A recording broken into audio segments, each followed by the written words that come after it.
ஆண்டவராகிய இயேசு கிறிஸ்துவின் நாமத்தில் உங்கள் யாவருக்கும் என் அன்பின் நல்வாழ்த்துக்கள். மீண்டுமாக ஒரு பிரசங்க பீடம் நிகழ்ச்சியிலே உங்கள் யாவரையும் சந்திப்பதில் கர்த்தருக்குள் நான் பெருமகிழ்ச்சி அடைகிறேன். வாரந்தோறும் தேவ பிள்ளைகளோடு கூடி ஜெபிக்கும்போது தெய்வீக பிரசன்னத்தை தெளிவாக என்னால் உணர்ந்து கொள்ள முடிகிறது. மாத்திரல்ல, ஒவ்வொரு நிகழ்ச்சியிலும் கர்த்தர் நம்மோடு கூட இடைப்பட்டு தம்முடைய வாயின் வார்த்தைகளை நமக்கு வெளிப்படுத்தி கொடுத்து நம்முடைய ஆராதனைகளை ஏற்றுக்கொண்டு ஜெபங்களை எல்லாம் அங்கீகரித்து கர்த்தர் ஏற்றுக்கொள்ளுகிறார். இது எவ்வளோ பெரிய சந்தோஷம் என்று யோசித்து பாருங்கள். நீங்கள் இருக்கிற உங்கள் இடத்துல, நீங்கள் எந்த ஊரில் எந்த வீட்டில் இருந்தாலும் சரி, கர்த்தருடைய ஆவியானவர் இந்த நேரத்தில் உங்கள் நடுவில் இறங்கி அசைவாடி உங்களை தொடுவது எத்தனை ஒரு சந்தோஷ அனுபவமாக இருக்கிறது. வாரந்தோறும் இந்த நிகழ்ச்சியின் மூலம் கர்த்தர் என்னோடு பேசுகிறார் என்று பல பேர் நீங்கள் எழுதுகிற ஃபீட்பேக்குக்காக கர்த்தருக்கு நான் நன்றி செலுத்துகிறேன். ஆனால் ஒரு விஷயத்தை நான் ஒவ்வொரு முறையும் அடிக்கடி நினைவுபடுத்துகிறேன். இது சபை கூடி வருதலுக்கு மாற்றான ஒரு நிகழ்ச்சி அல்ல. சபை கூடி வர முடிந்தவர்கள் சபை நேரத்தில் சர்ச்சுக்கு போயிடணும். இது ஞாயிற்றுக்கிழமை காலை நேரத்தில் இந்த நிகழ்ச்சி ஒளிபரப்பாகிறதுனால சபைக்கு போகாமல் இருந்துட்டு இந்த நிகழ்ச்சியை பார்த்துருவோம் அப்படின்னு நீங்கள் இருக்கக்கூடாது. இந்த நிகழ்ச்சி விசேஷமாக யாருக்கு நடத்தப்படுகிறதுனா, சபைக்கு போக முடியாத சூழ்நிலையில் நம்ம சில நேரம் இருப்போம். சில சமயத்தில் சரீரத்தில் பலவீனம் இருக்கும், சில நேரத்தில் வயதானவர்களாக இருப்பாங்க, நடக்க முடியாது. சில சமயம் நம்ம ஏதாவது மொழி தெரியாத வேறு ஒரு மாநிலத்திலேயோ வேறு ஒரு தேசத்திலேயோ நம்முடைய வேலைகள் நிமித்தமாக போய் தங்க நேரிட்டு இருக்கும். இந்த மாதிரி நேரத்தில் ஞாயிற்றுக்கிழமைகளில் ஒரு ஆராதனைக்கு நம்ம போனால் நல்லா இருக்குமே, ஆராதனையில் கலந்து கொள்ள முடியலையே அப்படின்னு நினைக்கிறவங்களுக்காகத்தான் ஒரு ஆராதனை மாதிரி முக்கியமான சில அம்சங்களை வைத்து இந்த நிகழ்ச்சியை நம்ம உருவாக்கி இருக்கிறோம். ஆனால் சபைக்கு போக முடிந்தவர்கள் கண்டிப்பாக சபை கூடு வரணும். வேதமும் நமக்கு அதைத்தான் தெளிவாக சொல்லுகிறது, சபை கூடி வருதலை விட்டு விடாதிருங்கள் என்று. அதனால் நிகழ்ச்சி எங்கேயும் ஓடி போயிடாது. சர்ச்சுக்கெல்லாம் போயிட்டு மத்தியானத்துக்கு மேலே சாயந்தரத்துக்கு மேலே எப்போனாலும் யூடியூப்பில் இந்த புல்பிட் நிகழ்ச்சி உங்களால் பார்க்க முடியும். இந்த நாளிலும் கர்த்தர் நம்மோடு கூட இடைப்பட்டு பேசுவதற்கும் நம்மை இடைப்பட்டு தொட்டு ஆசீர்வதிப்பதற்கும் பல பகுதிகளை நிகழ்ச்சியில் வச்சுருக்கிறோம். முதல் பகுதியாக நம்ம தேவனை துதித்து ஆராதிக்க போகிறோம். துதித்தலுடைய அவசியத்தை பற்றி பல முறை நான் உங்களிடத்தில் பேசியிருக்கிறேன். துதித்தல் நம்முடைய இருதயத்தை தேவனோடு கூட இணைப்பதற்கு பேருதவியாக இருக்கிறது. கர்த்தரோடு கூட தேவ சமூகத்தை உணரவும் கர்த்தருடைய பிரசன்னத்தை அறிந்து கொள்ளவும் இருதயத்தை ஆயத்தப்படுத்தவும் துதியானது அதிக பயனுள்ளதாக இருக்கிறது. அதனால தான் எல்லா காரியங்களிலும் கர்த்தருக்கடுத்த ஒரு ஆராதனையில், ஒரு சபை ஆராதனையில், ஒரு மீட்டிங்கில், கூட்டத்தில் முதல்ல கர்த்தரை துதிப்பதற்கு இடம் வைத்திருக்கிறார்கள். இப்போ நாமும் கூட சில நிமிஷங்கள் மனப்பூர்வமாக கர்த்தரை துதித்து ஆராதிக்க போகிறோம். கர்த்தருடைய சந்நிதியிலே நீங்கள் எங்கே இருந்தாலும் சரி, எங்களோடு கூட இணைந்து இந்த துதி ஆராதனையிலே பங்கு பெற்றால் தேவ பிரசன்னத்தை உங்களாலேயும் தெளிவாக உணர்ந்து கொள்ள முடியும். வாங்க, சில நிமிஷங்கள் நாம் கர்த்தரை மனப்பூர்வமாக ஆராதிக்கலாம்.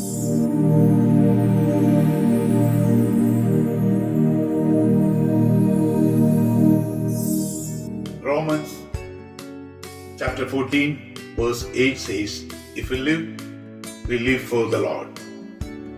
If we die for the Lord. So then, whether we live or die, we are the Lord's people. ரோமர் 14:18 வேதம் சொல்லுகிறது, நாம் பிழைத்தாலும் கர்த்தருக்கென்று பிழைக்கிறோம், நாம் மரித்தாலும் கர்த்தருக்கென்று மரிக்கிறோம். ஆகையால் பிழைத்தாலும் மரித்தாலும் நாம் கர்த்தருடையவர்களாய் இருக்கிறோம். நான் வாழ்ந்தாலும் உம்மோடுதான், நான் மரித்தாலும் உம்மோடுதான். நான் வாழ்ந்தாலும் உம்மோடுதான், நான் மரித்தாலும் உம்மோடுதான். உமக்காகத்தானே உயிர் வாழ்கிறேன், உம்மை தானே நேசிக்கிறேன். உமக்காகத்தானே உயிர் வாழ்கிறேன்,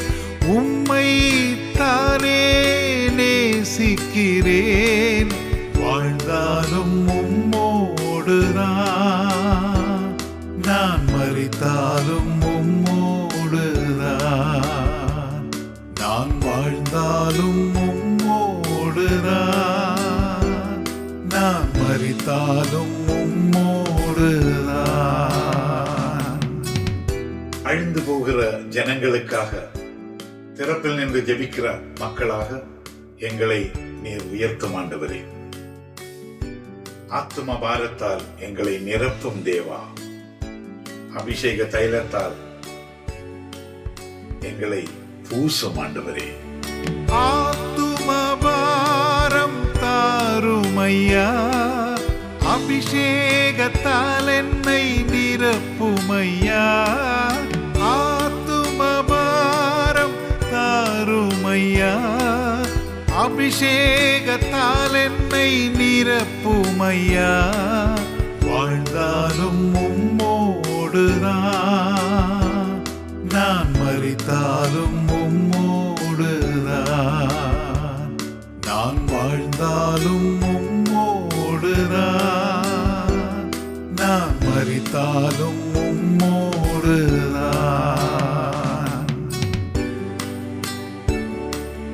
உம்மை போல் என்னை மாற்றுமையா, உமக்காகவே என்னை தந்தேனையா. உம்மை போல் என்னை மாற்றுமையா, உமக்காகவே என்னை தந்தேனையா. வாழ்ந்தாலும் உம்மோடுதான், நான் மரித்தாலும் உம்மோடுதான், நான் வாழ்ந்தாலும் உம்மோடுதான், நான் மரித்தாலும் உம்மோடுதான். நான் வாழ்வேன் இயேசுவுக்காய், நான் மரித்தாலும் இயேசுவுக்கே. நான் வாழ்வேன் இயேசுவுக்காய், நான் மரித்தாலும் இயேசுவுக்கே. 1 தெசலோனிக்கேயர் 5:23 வேதம் சொல்லுகிறது, உங்கள் ஆவி ஆத்மா சரீரம் முழுவதும் நம்முடைய கர்த்தராகிய இயேசு கிறிஸ்து வரும்போது குற்றமற்றதாய் இருக்கும்படி காக்க கடவதாக.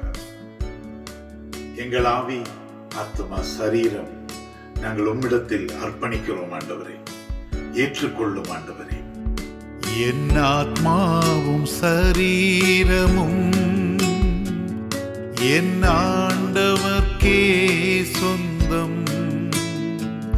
இனி வாழ்வது நான் அல்ல, என்னில் இயேசு வாழ்கின்றார்.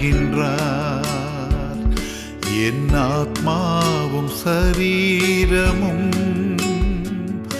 என் ஆண்டவர்க்கே சொந்தம். இனி வாழ்வது நான் அல்ல, என்னில் இயேசு வாழ்கின்றார். இயேசு தேவா அர்ப்பணித்தேன், என்னையே நான் அர்ப்பணித்தேன். இயேசு தேவா அர்ப்பணித்தேன், என்னையே நான் அர்ப்பணித்தேன். ஏற்றுக்கொள்ளும் ஏந்திக் கொள்ளும் என் இதயம் வாசம் செய்யும். ஏற்றுக்கொள்ளும் ஏந்திக் கொள்ளும் என் இதயம் வாசம் செய்யும். அப்பா, உம் சித்தத்தின்படி வாழ நாங்கள் வாஞ்சிக்கிறோம். எங்களை வழி நடத்தும், காத்துக்கொள்ளும், ஆசீர்வதியும். என் அப்பாவும் திரு சித்தம் என் அன்றாட உணவையா, நான் தப்பாமலும் பாதம் தினம் எப்போதும் அமர்ந்திருப்பேன். என் அப்பாவும் திருசித்தம் என் அன்றாட உணவையா நான் தப்பாமலும் பாதம் தினம் எப்போதும் அமர்ந்திருப்பே. இயேசு தேவா அர்ப்பணித்தேன் என்னையே நான் அர்ப்பணித்தேன். இயேசு தேவா அர்ப்பணித்தேன் என்னையே நான் அர்ப்பணித்தேன். ஏற்றுக்கொள்ளும் ஏந்திக் கொள்ளும் என் இதயம் வாசம் செய்யும். ஏற்றுக்கொள்ளும் ஏந்திக் கொள்ளும் என் இதயம் வாசம் செய்யும். Isaiah chapter 64 verse 8 says, "You are the Lord and our Father. We are the clay and you are the potter. We are all formed by your hand." கர்த்தாவே, நீர் எங்கள் பிதா, நீர் எங்களை உருவாக்கினவர். நாங்கள் அனைவரும் உம் கரத்தின் கிரியை. என் கர்த்தாவே உம் கரத்தில் நான் களிமண் போலானே. உந்தன் இஷ்டம் போல் வனைந்திடும் என்னை எந்நாளும் நடத்திடும். என் கர்த்தாவே உம் கரத்தில் நான் களிமண் போலானே. உந்தன் இஷ்டம் போல் வனைந்திடும் என்னை எந்நாளும் நடத்திடும். இயேசு தேவா அர்ப்பணித்தேன் என்னையே நான் அர்ப்பணித்தேன். இயேசு தேவா அர்ப்பணித்தேன் என்னையே நான் அர்ப்பணித்தேன். ஏற்றுக்கொள்ளும் ஏந்திக் கொள்ளும் என் இதயம் வாசம் செய்யும். ஏற்றுக்கொள்ளும் ஏந்திக் கொள்ளும் என் இதயம் வாசம் செய்யும். என் ஆத்மாவும் சரீரமும் என் ஆண்டவர்க்கே சொந்தம். இனி வாழ்வது நான் அல்ல, என்னில் இயேசு வாழ்கின்றார். இயேசுவே நன்றி, இயேசுவே நன்றி, இயேசுவே நீர் கொடுத்த இந்த ஆராதனை வேலைக்காக நன்றியோடு ஸ்தோத்திரிக்கிறோம் ஆண்டவரே. கர்த்தாவே, இந்த ஆராதனை பங்கேற்ற அத்தனை பேரையும் நீர் ஆசீர்வதியும். அவருடைய தேவைகளை எல்லாம் சந்திப்பீராக, நல்ல ஆரோக்கியத்தை கொடுப்பீராக. யெகோவா ராஃபா, நாணி பாய்ந்த கரங்களால் தொட்டு நல்ல சுகத்தை கொடுப்பீராக.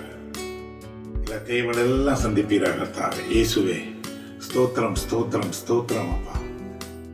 மீதியான நேரத்தை உம்முடைய வல்லமை நிறைந்த கரங்கள் நாங்கள் ஒப்புக் கொடுக்கிறோம் ஆண்டவரே. சகல துதிகன மகிமை உமக்கு எடுக்கிறோம். மீட்பர் இயேசுவின் மூலம் ஜெபங்களும் நல்ல பிதாவே. ஆமென், ஆமென், ஆமென். நல்ல ஒரு ஆராதனை நேரத்துக்குள்ளே கர்த்தர் நம்மை வழிநடத்தினார். நாம் ஆராதிக்கும் போது தேவனுடைய அபிஷேகம் நமக்குள்ளே ஊக்கமடைந்ததையும், அந்த அபிஷேகத்தில் நிறைந்து கர்த்தரை ஆராதிக்க கர்த்தர் நமக்கு உதவி செய்ததையும் அறிந்து கொள்ள முடிந்தது. ஒரு நிகழ்ச்சியில் மாத்திரம் இல்லை, நீங்கள் எங்கே போனாலும் கர்த்தரை ஆவியோடும் உண்மையோடும் துதித்து ஆராதிக்க கற்றுக்கொள்ள வேண்டும். அடுத்து இப்போ நம்ம என்ன செய்கிறோம்? தேவன் நமக்கு கொடுத்த அந்த அபிஷேகத்தோட சில நிமிஷங்கள் தேவ பாதத்தில் ஜெபம் பண்ண போகிறோம்.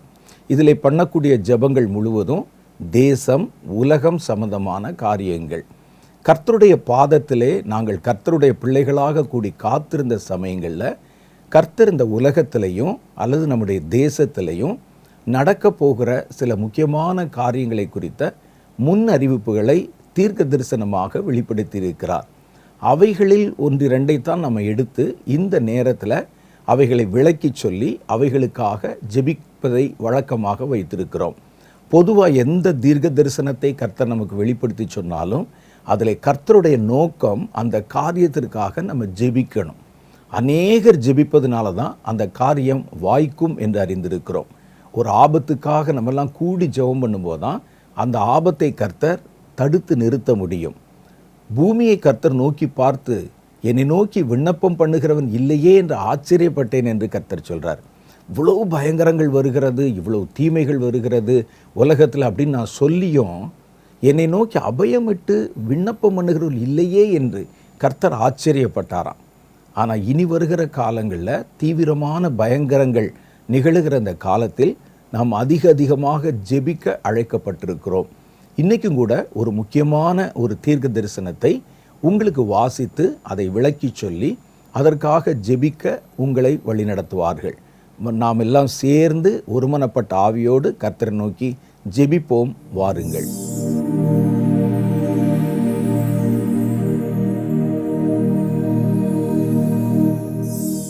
Praise the Lord.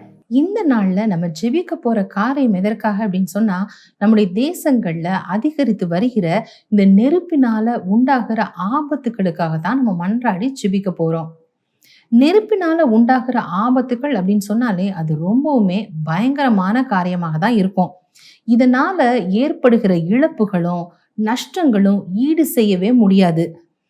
ஒரு சின்ன தீப்பொறி சில நிமிஷங்கள்லேயே பேரழிவாக மாறக்கூடிய அபாயம் இந்த நெருப்புக்கு இருக்கு.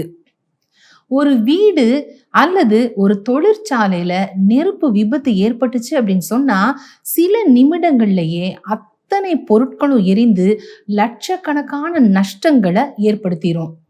நெருப்புப்பட்ட எந்த ஒரு பொருளையுமே அதே போல பொருளாக இருக்கலாம், இடமாக இருக்கலாம், இது எல்லாத்தையும் மறுசீரமைக்கணும் அப்படிங்கிறது ரொம்ப கடினமான காரியம் அப்படின்னு தான் நம்ம சொல்லணும். இதனால ஏற்படுகிற பொருளாதார இழப்புகள் ஈடு செய்யவே முடியாத அளவுக்கு மிகப்பெரிய காரியமாக இருக்குது. நெருப்பினால ஏற்படுகிற விபத்துக்கள்ல பாதிக்கப்படுகிற மனிதர்களுடைய மனநிலை ரொம்பவுமே பயங்கரமானது.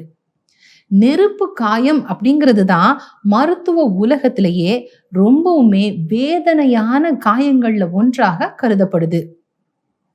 சமீப நாட்கள்ல உலகம் முழுவதும் காட்டுத்தீ, தொழிற்சாலைகள்ல தீ, மருத்துவமனைகள்ல, குடியிருப்புகள்ல, வணிக வளாகங்கள்ல மின் கசிவு காரணமாக அப்படின்னு சொல்லி இந்த தீயினால எண்ணற்ற பேரழிவுகள் ஆயிரக்கணக்குல நடந்ததையும் இதனால நிறைய உயிர் பலிகள் ஏற்பட்டதையும் நம்ம கேள்விப்பட்டோம். லட்சக்கணக்கான மக்கள் தங்களுடைய வீடுகளை இழந்து அகதிகளாக மாறி இருக்கிறாங்க. பல காடுகள் அழிந்து எண்ணற்ற வன விலங்குகள் உயிரிழந்திருக்கு. சுற்றுச்சூழலும் ரொம்ப கடுமையான அளவுல பாதிக்கப்பட்டிருக்கு. நெருப்பு விபத்து ஏற்படுறதற்கு முக்கியமான காரணங்கள் அப்படின்னு சொல்லி ஒரு சில காரணங்களை சொல்றாங்க. என்னென்ன காரணங்கள் அப்படின்னு பார்த்தா, எலக்ட்ரிக்கல் ஷார்ட் சர்க்கியூட், அதாவது மின் கசிவு ஒரு காரணமாக இருக்கலாம். அதே போல எல்பிஜி கேஸ் சிலிண்டர், இது வெடிக்கிறதுனாலயோ இல்ல அதுல கசிவு ஏற்படுறதுனாலயோ அபாயம் ஏற்படலாம். தொழிற்சாலைகள்ல எளிதில் தீ பற்றக்கூடிய பொருட்களை தவறாக கையாளுகிறதுனாலயோ, தொழிற்துறையில இயந்திரங்கள்ல ஏற்படுகிற தீப்பொறிகள் காரணமாக, சமையல் செய்யும் போது ஏற்படுகிற விபத்துக்கள், கடுமையான வெப்பநிலை, மின்னல் தாக்குதல் அப்படின்னு சொல்லிட்டு இந்த காட்டு தீ அதே போல அந்த தீ பரவுவதற்கு நிறைய சூழ்நிலைகளை காரணமாக சொல்றாங்க. ஆனா கர்த்தர் இது குறித்து தீர்க்க தரிசனமாக நமக்கு வெளிப்படுத்தி முன்னறிவித்து சொல்லி இருக்கிற காரியம் என்ன அப்படிங்கறது தான் இன்னைக்கு நாம கவனித்து அதற்காக ஜெபிக்கணும். கர்த்தர் இது குறித்து நம்முடைய தீர்க்கதரிசி வின்சென்ட் செல்வகுமார் ஐயா மூலமாக நமக்கு என்ன சொல்லி இருக்கிறாங்க அப்படின்னு பார்த்தா, இனி வருகிற நாட்களிலும் அநேக இடங்கள்ல நெருப்பினால உண்டாகும் பயங்கரங்களின் செய்திகளை கேள்விப்படுவீர்கள். உலக நாடுகளில் பல இடங்கள்ல நெருப்பினால உண்டாகிற விபத்துக்கள் மூலம் பொருளாதாரம் பாதிக்கப்படும். மலைகளிலும் வீடுகளிலும் தொழிற்சாலைகளிலும் ஜனங்கள் கூட்டமாக கூடுகிற இடங்களிலும் நெருப்பினாலும் கந்தகங்களினாலும் உண்டாகிற பயங்கரங்கள் அதிகமாகும் அப்படின்னு சொல்லி கர்த்தர் முன்னதாகவே நமக்கு சொல்லி இருக்கிறார்.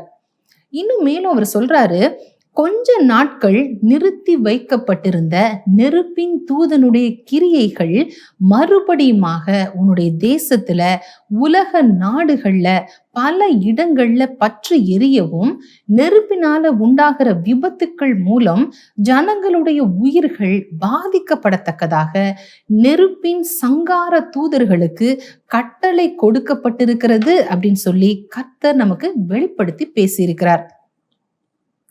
கர்த்தர் முன்னறிவித்த இந்த தீர்க்க தரிசனங்களின் அடிப்படையில நம்ம பார்த்தோம் அப்படின்னு சொன்னா, கடந்த நாட்கள்ல உலக நாடுகள்ல நெருப்பினால ஏற்பட்ட பேரழிவுகள் தொடர்ந்து அப்படியே அதிகரித்து கொண்டே வருகிறத நம்ம பார்க்கிறோம். கடந்த 2 ஆண்டுகளினுடைய பதிவுகளை மட்டும் நம்ம பார்த்தோம் அப்படின்னு சொன்னா, உலகம் முழுவதும் பொருளாதார துறைகள், தொழிற்சாலைகள், குடியிருப்புகள், வணிக வளாகங்கள், மருத்துவமனைகள், காடுகள், இன்னும் பொது இடங்கள் அப்படின்னு சொல்லி எண்ணற்ற தீ விபத்துகள் நடந்திருக்கு. உலக அளவுல சுமார் 1.38 மில்லியன் தீ விபத்துகள் பதிவாயிருக்கு. குறிப்பா தெலுங்கானா மாநிலத்துல நம்ம பார்த்தோம் அப்படின்னு சொன்னா 8861 தீ விபத்துக்கள் பதிவாகி இருக்கிறதாக செய்திகள் வெளிவந்திருக்கு. அது மாத்திரமல்ல, இன்னும் அநேக இடங்கள்ல நடந்ததை உங்க கூட ஷேர் பண்றேன்.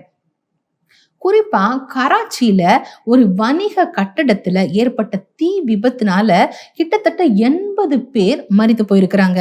அதே போல உத்தரப்பிரதேசத்துல ஒரு அடுக்குமாடி குடியிருப்புல ஏற்பட்ட நெருப்பினால நிறைய ஜனங்கள் அங்க பாதிக்கப்பட்டு உடைமைகள்லாம் அப்படி எரிந்து போனதை நம்ம பார்த்தோம். இன்னுமாக பட்டாசு தொழிற்சாலையில ஏற்பட்ட விபத்துல கிட்டத்தட்ட 25 பேர் மரித்து போயிருக்கிறாங்க. இன்னுமா சென்னை கோயம்பேட்ல அங்க இருக்கிற ஒரு மார்க்கெட்ல உள்ள மளிகை கடையில ஏற்பட்ட தீ விபத்துல சுமார் 20 லட்சம் மதிப்பிலான பொருட்கள் எரிந்து சேதமாயிருக்கு. இன்னும் திருப்பூர்ல இருந்து 8 டன் நூல் மூட்டைகளை ஏற்றி சென்ற லாரி தீப்பிடிச்சு எரிஞ்சதுல சுமார் 25 லட்சம் மதிப்பிலான இழப்புகள் ஏற்பட்டதாக செய்திகளை நம்ம கேட்டோம். இன்னும் சொல்லணும் அப்படின்னு சொன்னா, கடந்த ஜூன் மாதத்துல டெல்லியில ஒரு ஹோட்டல்ல ஏற்பட்ட நெருப்பு விபத்துல 21 பேர் மரித்திருக்கிறாங்க. அங்கு தங்கியிருந்த வெளிநாட்டு சுற்றுலா பயணிகள் எல்லாரும் காயமடைந்து மருத்துவமனைகள்ல சிகிச்சை பெற்றுட்டு வர்றாங்க. அதே போல லக்னோல அரசு கட்டடத்துல ஏற்பட்ட தீ விபத்துல நிறைய பேரு பாதிக்கப்பட்டிருக்கிறாங்க. இன்னும் இது உள்ள மட்டும் நம்முடைய இந்திய தேசத்துல மாத்திரம் இல்ல, குறிப்பாக நிறைய பல தேசங்கள்லயும் இந்த பாதிப்புகளை சொல்லப்பட்டிருக்கிறத நம்ம பார்க்கிறோம். ஒரு சில காரியங்களை மட்டும் நான் ஜெபிக்கிற பர்பஸ்க்காக நான் ஷேர் பண்றேன். பிரான்ஸ்ல மட்டும் சுமார் 2,20,000 ஜனங்கள் பாதுகாப்பான இடங்களுக்கு வெளியேற்றப்பட்டிருக்கிறாங்க, எவாக்குவேட் பண்ணியிருக்கிறாங்க. 42,000 ஹெக்டேர் நிலப்பரப்பு எரிந்து அப்படியே சாம்பலா போயிருக்கு. அந்த இடத்துல ஆயிரக்கணக்கான வீடுகள், அதே போல விவசாய நிலங்கள், காடுகள், அதே போல அங்க வாழ்ந்து கொண்டிருக்கிற வன விலங்குகள் அப்படின்னு சொல்லி மிகப்பெரிய பாதிப்பை அந்த தேசம் சந்திச்சிருக்கு. இதுல குறிப்பா ஒரு காரியத்தை நம்ம தெரிந்து கொள்ளணும் அப்படின்னு சொன்னா, கடந்த நாட்கள்ல பிரான்ஸ் தேசத்துல, அது மாத்திரமல்ல அதை சுற்றி இருக்கிற பல நாடுகள்ல ஏற்பட்ட பயங்கரமான காட்டு தீ, அது மாத்திரமல்ல காடுகள்ல பல நாட்களாக எரிந்து கொண்டிருக்கிற தீயினுடைய கடுமையான வெப்பத்தினால அந்த இடத்துல ஒரு விசித்திரமான காரியம் நடந்ததாக விஞ்ஞானிகள் தெரிவித்திருந்தாங்க. அது என்ன அப்படின்னு சொன்னா, தீயினால உருவாகிற மேகங்கள், அதாவது நெருப்பை கக்குகிற மேகங்கள் அப்படின்னு சொல்லி உருவாயிருக்கு அப்படின்னு சொல்லி விஞ்ஞானிகள் சொல்லியிருக்கிறாங்க. இதை பற்றி நம்ம லேசா தெரிந்து கொள்ளணும் அப்படின்னு சொன்னா, பொதுவாகவே மேகம் அப்படின்னு சொன்னாலே அது மழையை கொண்டு பூமியை குளிர்விக்கும், தீய அணைக்கும். இதுதான் அதோடைய காரணமாக இருக்கு. ஆனா இந்த வகையான மேகங்கள், இந்த நெருப்பை கக்குகிற மேகங்கள்னு சொன்னல, இந்த வகை மேகங்கள் காட்டு தீயினுடைய மிகுதியான வெப்பத்தினால உருவாயிருக்கு. இந்த தீயினுடைய வெப்பநிலை சுமார் 800 டிகிரி செல்சியஸ் இல்லைன்னா அதற்கும் அதிகமான அளவு உயரும் போது சூடான காற்று, புகை, சாம்பல் பல 1000 அடி உயரத்துக்கு அது அப்படி எழும்புது. இது உயர எழும்புது அப்படின்னு சொன்னா வான்வெளியில ஸ்ட்ராட்டோஸ்பியர் இருக்குல்ல, அது அளவுக்கு அது உயர்ந்து அங்கு அந்த மேகம் அப்படி குளிர்விக்கப்பட்டு மிகப்பெரிய இடியுடன் கூடிய மேகங்களாக அது அப்படி உருமாறுது. அப்படிதான் அந்த இடத்துல ஸ்டோர் பண்ணப்படுது. இந்த மேகங்கள் பலத்த காற்றையும் வறண்ட மின்னலையும் உருவாக்குது. அப்படி உருவாக்கப்பட்ட அந்த மின்னல் பூமியில எந்தெந்த இடத்துலலாம் வந்து விழுகுதோ அங்கெல்லாம் புதிய காட்டு தீ உருவாகி அந்த தீ இன்னும் வேகமாக பல திசைகள்ல பரவுறத நம்ம பார்க்கிறோம். இதனால ஒரு பகுதி தீய எல்லாரும் சேர்ந்து கட்டுப்படுத்தலாம் அப்படின்னு சொல்லி ட்ரை பண்ற நேரத்துல பல இடங்கள்ல ரொம்ப வேகமாக இந்த தீ புதுசா பரவி அதை கட்டுப்படுத்தவே முடியாத அளவுக்கு ஆயிருது. இதனால தீயணைப்பு துறையினர் முழு முயற்சி எடுத்தா கூட அதை முழுமையாக கட்டுப்படுத்துறது அப்படிங்கிறது ரொம்பவும் கடினமான ஒரு காரியம் அப்படின்னே சொல்லப்படுது. இந்த காட்டு தீ ஏற்பட்டுச்சுல்ல, இதை அணைக்கணும் அப்படிங்கிறது உடனே நடக்கிற ஒரு காரியம் இல்ல, வாரங்களாகவோ இல்ல மாதங்களும் கூட ஆகலாம் அப்படின்னு சொல்லி எச்சரிக்கையாக சொல்லியிருக்கிறாங்க. இது மாத்திரம் இல்ல, இது மாதிரி ஸ்பெயின், கிரீஸ், தாய்லாந்து போன்ற பல நாடுகள்லையும் நிறைய காட்டு தீ ஏற்பட்டு, அது மாத்திரமல்ல தீ விபத்துகள் ஏற்பட்டு நிறைய பேர் உயிரிழந்திருக்கிறாங்க, பலர் காயமடைந்திருக்கிறாங்க. லட்சக்கணக்கான மக்கள் தங்கள் வீடுகளையும் வாழ்வாதாரங்களையும் இழந்து போயிருக்கிறாங்க. இப்படிப்பட்ட ஆபத்துகளிலிருந்து நம்முடைய தேசம் பாதுகாக்கப்படவும் ஜனங்களுடைய ஜீவன் காக்கப்படவும் நம்முடைய ஜெபங்கள் ரொம்பவுமே அவசியமாக இருக்கு. இந்த கடைசி நாட்கள்ல இப்படிப்பட்ட ஆபத்துக்கள் நடக்கிறத நம்ம பார்க்கிற பொழுது இதற்காக நம்ம உத்தரவாதம் பண்ணி ஜெபிக்கவும் திறப்பிலே நின்று மன்றாடவும் வேண்டியது நம்மேல் விழுந்த கடமையாக இருக்கு. தேவனாகிய கர்த்தர் இதைத்தான் நம்ம கிட்ட எதிர்பார்க்கிறாரு. நம்முடைய ஜெபங்களே இப்படிப்பட்ட ஆபத்துக்களை தடுத்து தேவனுடைய இரக்கத்தையும் பாதுகாப்பையும் நம்முடைய தேசத்தின் மேலே, அதே போல நம்முடைய தேசங்களின் மேலே இறங்கி வர செய்யும் வல்லமையுள்ள ஆயுதம் அப்படின்னே நம்மளால சொல்ல முடியும். அதனால நம்முடைய ஜெபத்தையும் நம்முடைய கண்ணீரையும் இந்த நாட்கள்ல அதிகமாக தேவனுடைய பாதத்துல நம்ம விதைத்து மன்றாடி இந்த தீமைகள் தடுக்கப்படணும் அப்படிங்கிறதுக்காக ஜெபிக்கலாம் வாங்க. நம்ம முதலாவது ஜெபிக்க போற காரியம் எதற்காக அப்படின்னு சொன்னா, காட்டு தீ, தொழிற்சாலைகள்ல தீ விபத்துக்கள், அதே போல மின் கசிவு அப்படின்னு சொல்லி அனைத்து வகையான தீ விபத்துக்கள் தடுக்கப்படணுங்கிறதுக்காக நம்ம ஜெபிக்கணும். அதே போல கல்வி நிறுவனங்கள், மருத்துவமனைகள், எண்ணெய் கிடங்குகள், மின் நிலையங்கள், தொழிற்சாலைகள், பொதுமக்கள் கூட்டமாக கூடுகிற இடங்கள், அது மாத்திரமல்ல தேசத்தினுடைய எல்லைகள் அனைத்தின் மேலும் தேவனுடைய பாதுகாப்பு கடந்து வரணும் அப்படிங்கிறதுக்காக நம்ம ஜெபிக்கணும். நெருப்பினால காயம் அடைந்தவர்களுக்கு தேவனாகிய கர்த்தர் இந்த நாட்கள்ல முழுமையான சுகத்தை கொடுக்கணுங்கிறதுக்காகவும் இழந்த வாழ்வாதாரம், அதே போல வீடுகள் அனைத்தையும் மீண்டுமாக பெற்றுக்கொள்ளணுங்கிறதுக்காக பாரத்தோடு ஜெபிப்போம். உன்னதமான தகப்பனையும் நாங்க ஸ்தோத்தரிக்கிற ஆண்டவரே, அப்பா, தீ விபத்துகளினால ஏற்படுகிற பயங்கரங்களும் அதனால் உண்டாகிற பாதிப்புகளும் இந்த நாட்களில தேசம் எங்குல ஆண்டவரே பரவலாய் தீவிரித்து காணப்படுகிறது கேள்விப்படுகிறோமே ஏசப்பா. ஆண்டவரே, தொழிற்சாலைகளில, காடுகளில மின் கசிவுனால இன்னும் பல்வேறு விதங்களில தீ விபத்துகள் நடைபெறுகிறதே ஆண்டவரே. அப்பா, இதெல்லாம் நடைபெறாதபடிக்கு இயேசு கிறிஸ்துவின் நாமத்தினால நாங்க தடை செய்து நாங்க ஜெபிக்கிற ஆண்டவரே. அப்பா, கல்வி நிலையங்களை, மருத்துவமனைகளை, தொழிற்சாலைகளை, ஆண்டவரே எங்க தேசத்தின் எல்லைகளை, மின் நிலையங்களை, ஆண்டவரே எண்ணெய் கிடங்களை எல்லாம் உடைய கரங்களை நாங்க ஒப்பு கொடுக்கிறோம். இப்படிப்பட்ட அழிவுகளை கொண்டுகிற தீ விபத்துகள் நேரிடாதபடிக்கு உம்முடைய பலத்த கரமாண்டவரே எங்க எல்லைகளை பாதுகாக்க வேண்டுமா நாங்க ஜெபிக்கிறோம் தகப்பனே.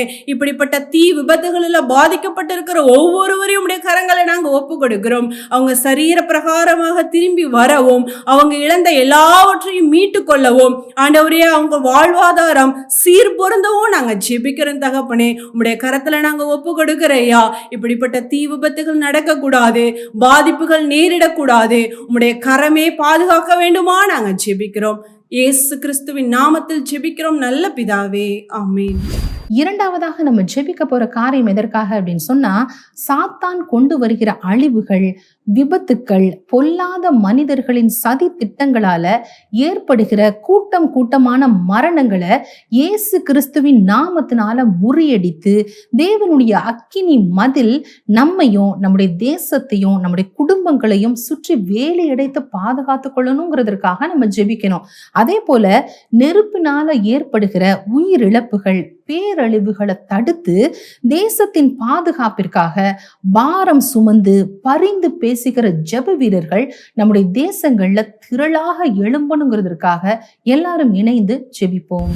பரிசுத்தமுள்ள நல்ல தகப்பனே, அப்பா உன்னதமானவரே, இந்த வெளியிலும் கூட எங்க தேசத்துல அடிக்கடியாய் நடைபெறுகிற ஆண்டவரே நெருப்புனால் உண்டாகிற அழிவுகளுக்காக உங்களை நோக்கி நாங்க பார்க்கிற ஆண்டவரே. அப்பா அந்த நெருப்புனால திரளான ஜனங்கள் மரித்து போகிறதையும் ஆண்டவரே, எங்க தேசத்துல ஆண்டவரே அநேக பொருள் சேதங்கள் உண்டாகிறதையும் நாங்க பார்க்கிறோமே ஆண்டவரே.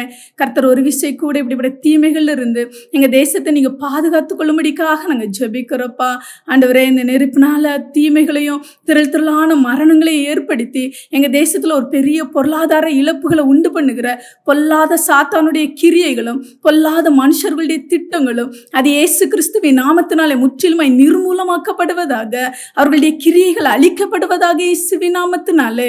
கர்த்தர் தாமே ஒரு விஷயம் கூட எங்க தேசத்தையும் எங்க தேசத்துல இருக்கிற குடும்பங்களையும் கர்த்தர் வேலையெடுத்து நீங்க பாதுகாத்து கொள்ளும்படிக்காக நாங்க ஜெபிக்கிறோம் ஆண்டவரே.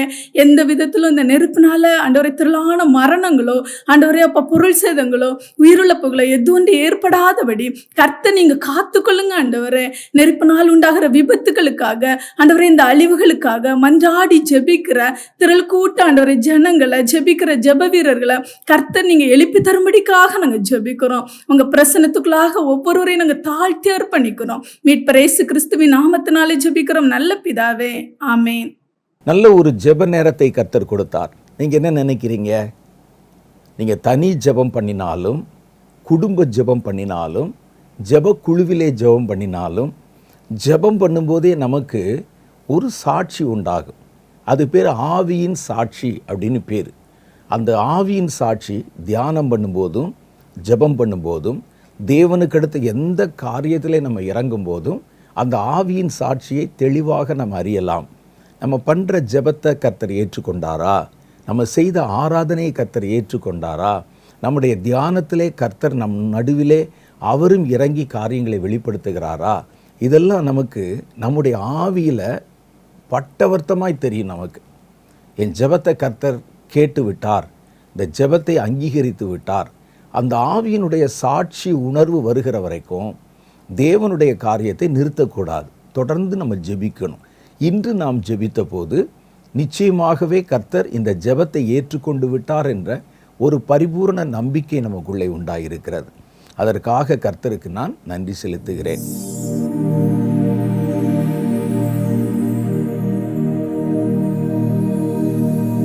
நம்முடைய செய்தி நேரத்துக்குள்ளே போகிறதுக்கு முன்னால் நான் உங்களுக்கு ஒரு முக்கியமான அறிவிப்பை சொல்ல ஆசைப்படுகிறேன். நான் ஏற்கனவே சொன்னது தான், அதில் மேலதிகமாய் சில விவரங்களை உங்களோடு பகிர்ந்து கொள்ள ஆசைப்படுகிறேன். நம்முடைய ஊழியத்திலிருந்து வின்சென்ட் செல்வகுமார் என்ற பேரில் ஒரு அப்ளிகேஷன், ஒரு ஆப் அப்படின்னு சொல்கிறோம்ல, அது நம்ம ரிலீஸ் பண்ணியிருக்கிறோம். அந்த ஆப்பு ஒன் ஸ்டாப், நம்முடைய ஊழியம் சம்பந்தமான எல்லா காரியத்தையும் நீங்கள் இந்த ஆப் வழியாக பெற்றுக்கொள்ள முடியும். நம்முடைய செய்திகளை அதில் பார்க்க முடியும். பாடல் ஒலிநாடாக்கள், பாடல் வீடியோக்கள், இவைகளை உங்களால் கேட்க முடியும். ஆடியோ வீடியோ சாங்ஸ் எல்லாம் பார்க்க முடியும்.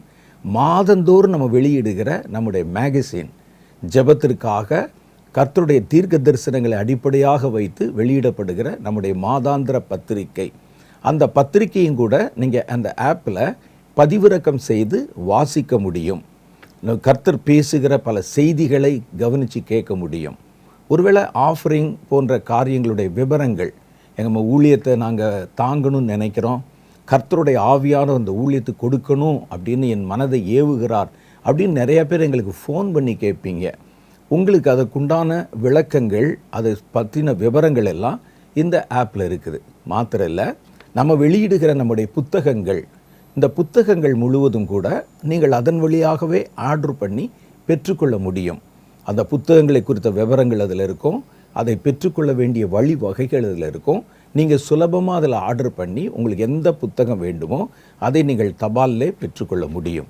இந்த ஆப்பு இதுவரைக்கும் ஒரு சில மாதங்களுக்கு முன்னால் இந்த ஆப் லான்ச் பண்ணப்பட்டது, நிறுவப்பட்டது. இந்த ஆப் முதல்ல சாதாரணமான ஆண்ட்ராய்டு ஃபோனில் நம்ம வச்சுருக்கக்கூடிய உபயோகப்படுத்துகிற ஆண்ட்ராய்டு ஃபோனில் மாத்திரம்தான் அது வரும். ஆனால் இப்போது சமீபத்தில் ஒரு 2-3 நாட்களுக்கு முன்னால் இருந்து இந்த ஆப் என்பது நம்முடைய ஆப்பிள் ஃபோன் என்று சொல்கிற ஃபோன் பயன்படுத்துகிறவங்களுடைய ஆப் ஸ்டோர்லையும் இந்த ஆப் பதிவிறக்கம் செய்ய முடியும்.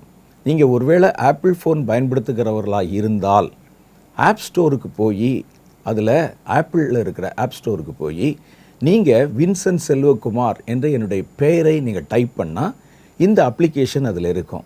அதை நீங்கள் டவுன்லோட் பண்ணி கொள்ளலாம். அது ஃப்ரீ டவுன்லோடிங் தான். அதை நீங்கள் பெற்றுக்கொண்டால் உங்களுடைய ஆப்பிள் ஃபோனில், ஆண்ட்ராய்ட் ஃபோனில் உங்களை பார்க்க முடியாது, ஆப்பிள் ஃபோனில் அதை நீங்கள் எடுக்க முடியும்.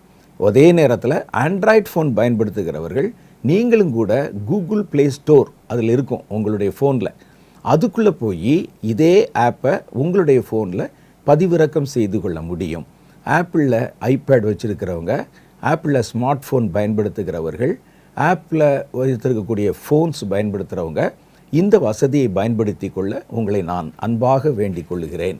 இது உண்மையிலே உங்களுக்கு ரொம்ப பயனுள்ளதாக இருக்கும். நீங்கள் எங்கள் ஆஃபீஸுக்கெல்லாம் ஃபோன் பண்ணி பல காரியங்களை கேட்க வேண்டியதில்லை. நீங்கள் நேரடியாகவே எந்த விவரம் வேண்டுமானாலும் இந்த ஆப்புக்குள்ளே போய் அதை பயன்படுத்தி கொள்ள முடியும். எங்களோடு தொடர்பு வைத்துக் கொள்வதற்கும், காரியங்களை தெரிந்து கொள்வதற்கும், செய்திகளை கேட்பதற்கும் இந்த ஆப் உங்களுக்கு அதிக பயனுள்ளதாக இருக்கும் என்பதில் எனக்கு எவ்வளவேனும் சந்தேகம் இல்லை.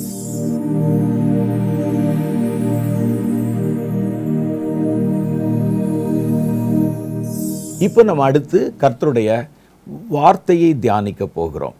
1 பேதுருவின் புஸ்தகம் 5வது அதிகாரம் 12வது வசனத்தில் அடங்கி இருக்கிறது. நான் இந்த வசனங்கள் சொல்லும்போதெல்லாம் கூடுமானவரை நீங்கள் வேத புஸ்தகத்தை எடுத்து அந்த வசனத்தை எங்கூட சேர்ந்து நீங்களும் வாசித்து பார்க்கணும். நீங்கள் வாசித்து பார்க்கும்போதே கர்த்தருடைய ஆவியானவர் நான் சொல்லுகிறதை தாண்டி இன்னும் சில விவரங்களை கூட உங்களோடு வெளிப்படுத்தி காட்டி பேச முடியும். இது என்னுடைய அனுபவத்தில் நான் பார்த்துருக்கிறேன். சில செய்தியாளருடைய செய்திகளை நான் கேட்க நேரிடும் பொழுது அவங்க வாசிக்கிற வசனத்தை நானும் வாசிக்கும்போது அவங்க சொல்லுகிற காரியத்தோட மேலதிகமாக சில விவரங்களை நான் அந்த படிக்கும்போதே கர்த்தருடைய ஆவியானவர் அதை வெளிப்படுத்துகிறதையும் புலப்படுத்துகிறதையும் அறிந்திருக்கிறேன். அதை விட்டுட்டு ஒரு நிகழ்ச்சி பார்க்குற மாதிரி நம்ம உட்கார்ந்து அவங்க படிக்கட்டும், அவங்க பேசட்டும் அப்படின்னு நம்ம இன்வால்மெண்ட் இல்லாமல் இருந்தால் செய்தி தனியாகவும் நாம் தனியாகவும் இருப்போம். செய்தியோடு நம்ம ஒன்றித்து இணைந்து அதை முழுவதுமாக பயன்படுத்தி கொள்ளணும்னா அதில் நீங்களும் உங்களை ஈடுபடுத்தி கொள்ளணும். நான் சொல்லிகிட்டு இருக்க நேரத்துக்குள்ளே நீங்கள் பைபிளை தேடி எடுத்திருப்பீங்கன்னு நான் கர்த்தருக்குள் விசுவாசிக்கிறேன். வாங்க நம்ம எல்லாம் இந்த வேதத்தை எடுத்துக்கொள்வோம். 1 பேதுருவின் புஸ்தகத்துக்கு வாங்க. அதில் 5வது அதிகாரம் 12வது வசனம். அது என்ன சொல்லுது பாருங்களேன். உங்களுக்கு புத்தி சொல்லும்படி. இதில் இன்னொரு சின்ன காரியத்தையும் சொல்லிடுறேன். கர்த்தருடைய வசனத்தை படிக்கும்போது நிறுத்தி நிதானமாக படிக்கணும். அப்போ தான் அதனுடைய அர்த்தங்களை விளங்கி கொள்ள முடியும். எங்கே கமா போட்டிருக்கிறாங்க, எங்கே ஃபுல் ஸ்டாப் வச்சுருக்கிறாங்க, அந்த இடத்துல அழுத்தம் கொடுத்து நிறுத்தி வாசித்தா வாசிக்கும்போதே உங்களுக்கு நிறைய விவரங்களும் விளக்கங்களும் வெளிப்பட ஆரம்பிச்சிடும். கடகட கடகடன்னு படிக்கிறோன்னு வச்சுங்களேன், தலையில் ஒன்றுமே ஏறாது. இப்போ பாருங்கள், நிறுத்தி நிதானமாக படிப்போம். உங்களுக்கு புத்தி சொல்லும்படிக்கு. சபையாருக்கும் இந்த நிருபத்தை வாசிக்கிற தேவனுடைய பிள்ளைகளுக்கும் பேதுரு எழுதுகிறார். அவர் சொல்லார், உங்களுக்கு புத்தி சொல்லும்படிக்கும் நீங்கள் நிலை கொண்டு நிற்கிற கிருபை தேவனுடைய மெய்யான கிருபைதான் என்று சாட்சியாய் இருக்கும்படிக்கும். உங்களுக்குள்ளே இருக்கக்கூடிய கர்த்தருடைய கிருபை, உங்களுக்குள்ளே நிலைத்திருக்கிற தேவனுடைய கிருபை உண்மையான கிருபைதான் என்று நாங்கள் சாட்சியிட்டு சொல்லும்படிக்கும் நான் சுருக்கமாய் உங்களுக்கு எழுதி எனக்கு தோன்றுகிறபடி உண்மையுள்ள சகோதரனாகிய சில்வானுவின் கையிலே கொடுத்து அனுப்பியிருக்கிறேன். இதில் அவர் சொல்கிறாரு, உங்களுக்கு ஒரு நிருபத்தை எழுதி சில்வான் என்கிறவருடைய கையிலே கொடுத்து உங்களுக்கு அனுப்பியிருக்கிறேன். எது தெரியுமா? நீங்கள் பெற்றிருக்கிற தேவ கிருபை நீங்கள் நிலைத்திருக்கிற தேவனுடைய கிருபை மெய்யான கிருபைதான் என்று நீங்கள் புரிந்து கொள்ளும்படிக்காக காரியங்களை விளக்கி எழுதியிருக்கிறேன்னு சொல்கிறார். இதை படிக்கும்போது நமக்கு என்ன தோணுது? அப்போ அந்த சபையாருக்கு ஒரு சந்தேகம் வந்திருக்கலாம். மெல்ல, நான் கர்த்தருடைய கிருபையில் தான் இருக்கிறேன்னா, நான் நிலைத்திருக்கிறது உண்மையான தேவ கிருபை தானா அல்லது வேற ஏதாவதா, அல்லது காரியங்கள் யதார்த்தமாக எனக்கு நடக்கிறதா அப்படின்னு ஏதோ ஒரு சின்ன நெருடல் அல்லது ஒரு இடரல் அவர்களுக்கு வந்திருக்க வேண்டும். ஆகவே தான் சொல்கிறாரு, நீங்கள் அப்படியெல்லாம் சந்தேகப்பட வேண்டிய அவசியம் இல்லை, எதிர்மறையாக யோசிக்க வேண்டியதில்லை. நீங்கள் நிலைத்திருக்கிற தேவ கிருபை என்பது உண்மையான கிருபை தான் அப்படின்னு சொல்கிறார். இதை வாசிக்கும்போது நமக்கு உண்மையான கிருபை தான் என்று நான் உங்களுக்கு பெற்றிருக்கிற கிருபையை சாட்சி கொடுக்கிறேன்னு சொல்லும்போது பொய்யான கிருபைன்னு வேற ஒன்று இருக்கிறது என்பதையும் நம்ம விளங்கி கொள்ள முடிகிறது. கிருபை என்பது ஒன்றே தான், அது மெய்யானது மாத்திரம்தான் அப்படின்னு இருந்தால் இவர் இந்த நிருபத்தை எழுத வேண்டிய அவசியம் இல்லை. தேவனுடைய கிருபை எப்படி இருக்குதோ அது மாதிரி கிருபை மாதிரி காட்டுகிற கிருபை அல்லாத வேற ஒன்று இருக்கிறது அப்படிங்கிறதுனால தான் இவர் சொல்கிறாரு, நீங்கள் பெற்றிருக்கிற கிருபை மெய்யான கிருபை தான், அது பொய் இல்லை அப்படின்னு சொல்கிறார்.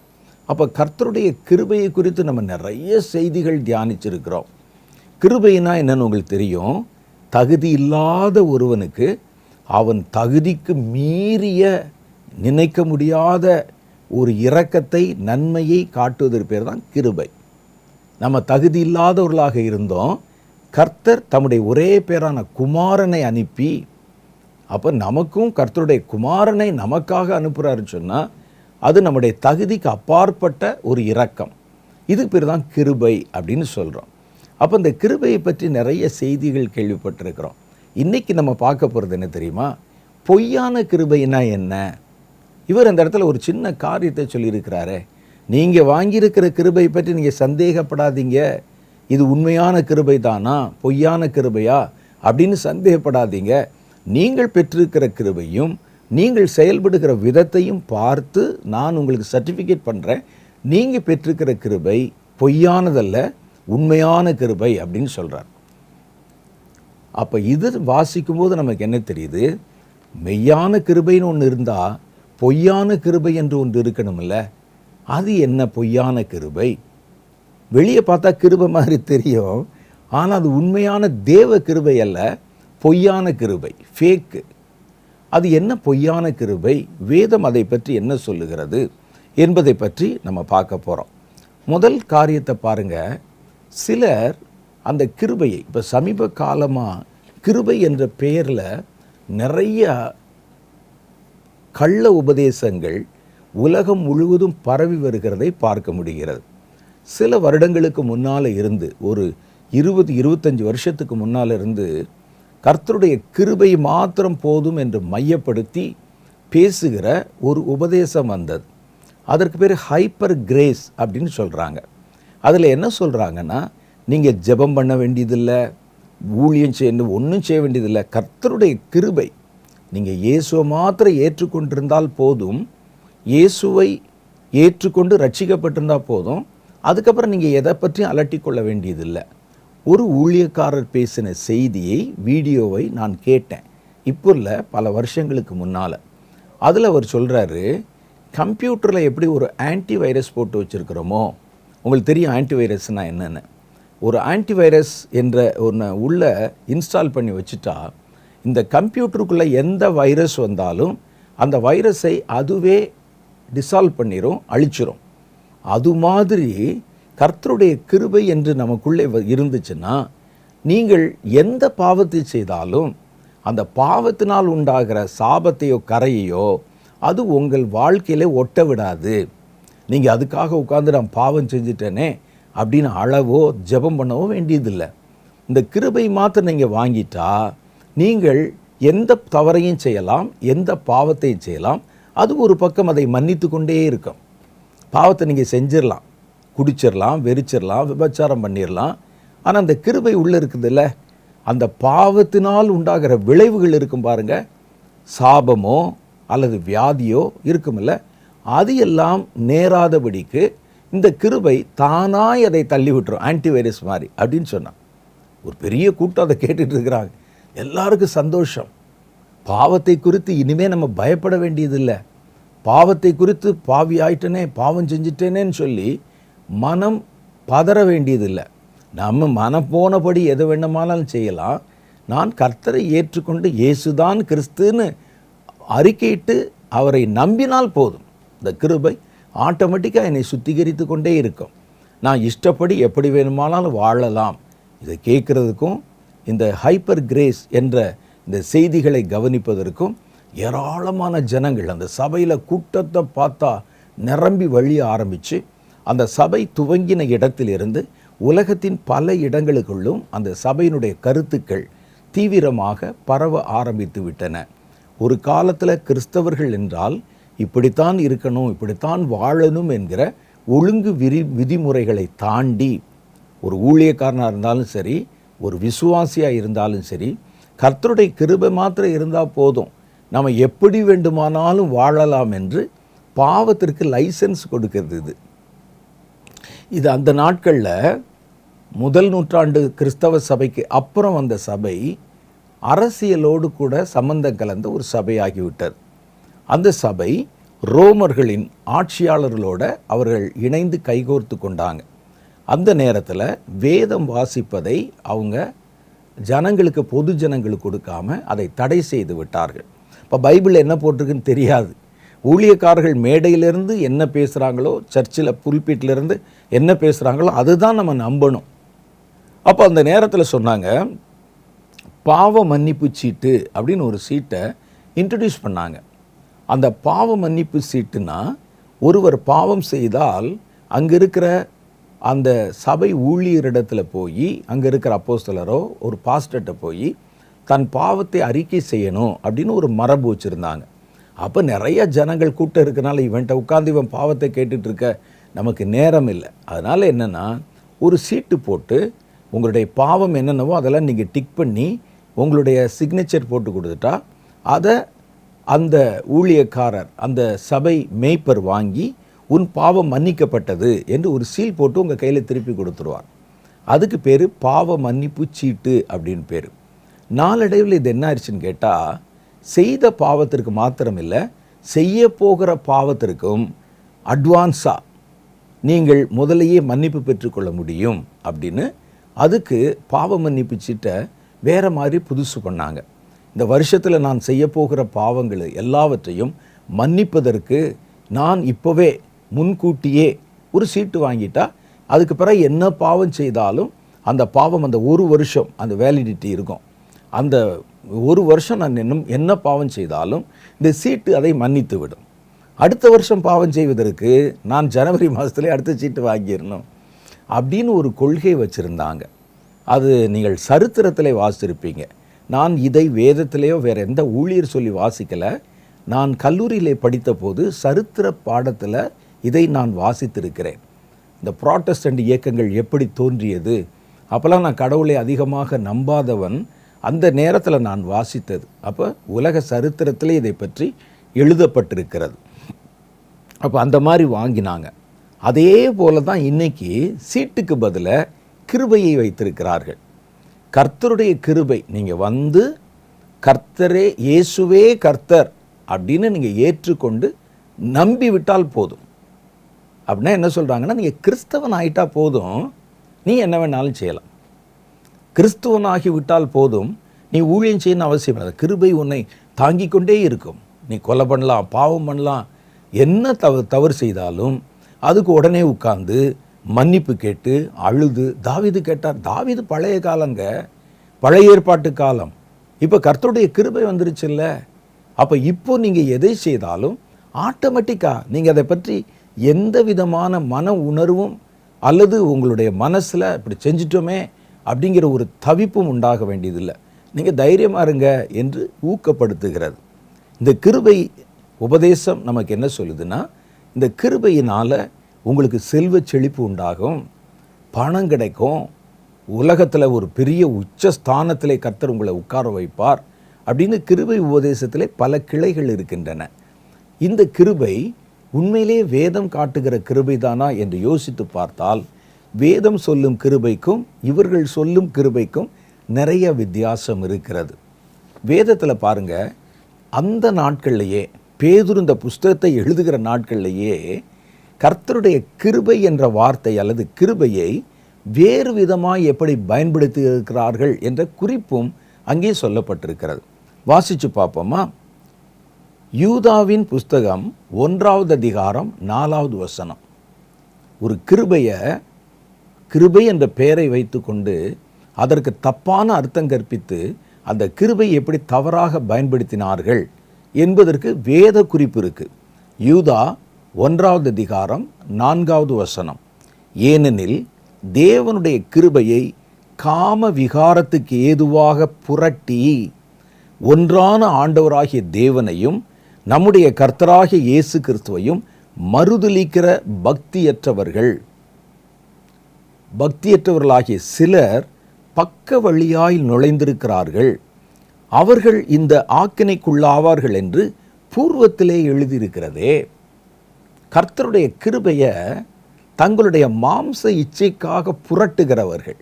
நான் இப்போ சொன்னேனே, நீங்கள் எந்த பாவத்தை செய்தாலும் அந்த பாவம் உள்ளே வந்த உடனே, நீங்கள் பாவத்தை செஞ்ச உடனே அந்த பாவத்தை செய்ததினால் வரக்கூடிய விளைவுகள் இருக்குது பாருங்க, அது ஒன்றும் உங்களுக்குள்ளே வராதபடி இந்த கிருபையே அதை சுத்தப்படுத்தி விடும். கேட்க நல்லா தான் இருக்குது.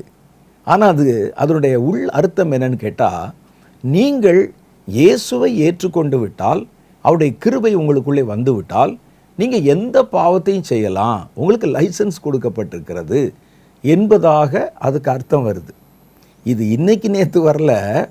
யூதாவின் காலத்தில் முதல் நூற்றாண்டிலேயே அவர் சொல்கிறாரு, சபைக்குள்ள ஊழியங்களுக்குள்ள ஊழியர்களுக்குள்ள ஒரு குரூப் உள்ள நுழைஞ்சிருக்கிறாங்க. அவர்கள் இந்த கிருபை என்பதற்கு வேறு விதமான வியாக்கியானம் கொடுத்து காம விகாரத்துக்கு ஏதுவாக கிருபையை அவர்கள் புரட்டுகிறார்கள். பார்த்தீங்களா? புரியுதா உங்களுக்கு? இது இன்னைக்கு தானே செய்கிறாங்க, நம்ம பார்க்குறோம். ஆண்டவருடைய கிருபை எங்களுக்கு இருக்குங்க. பாவம் செய்தால் என்ன, அந்த உலகத்தில் இருக்கிறதெல்லாம் எங்களுக்கு போக மிச்சம்தானே. ஏன்னா நான் இயேசுவால் உருவாக்கப்பட்ட உலகம், இப்படிலாம் பேசுகிறவங்க பிரசங்கம் பண்ணுற செய்திகளை நானே கேட்டிருக்கிறேன். அப்போ வேதம் சொல்லுது, தாங்கள் செய்ய போகிற பாவத்திற்கும் தங்களுடைய மனதில் இருக்கிற இச்சைக்கும் அதை நிறைவேற்றுவதற்கும் கிருபை என்ற பதத்தை, கிருபையை பயன்படுத்துகிறார்கள். அது உண்மையான கிருபை அப்படி இல்லை. இந்த கிருபையை புரட்டி, ஏனெனில் நமது தேவனுடைய கிருபையை காம விகாரத்துக்கு ஏதுவாக புரட்டி ஒன்றான ஆண்டவராகிய தேவனையும் நம்முடைய கர்த்தராகிய இயேசு கிறிஸ்துவையும் மறுதலிக்கிற பக்தியற்றவர்கள்.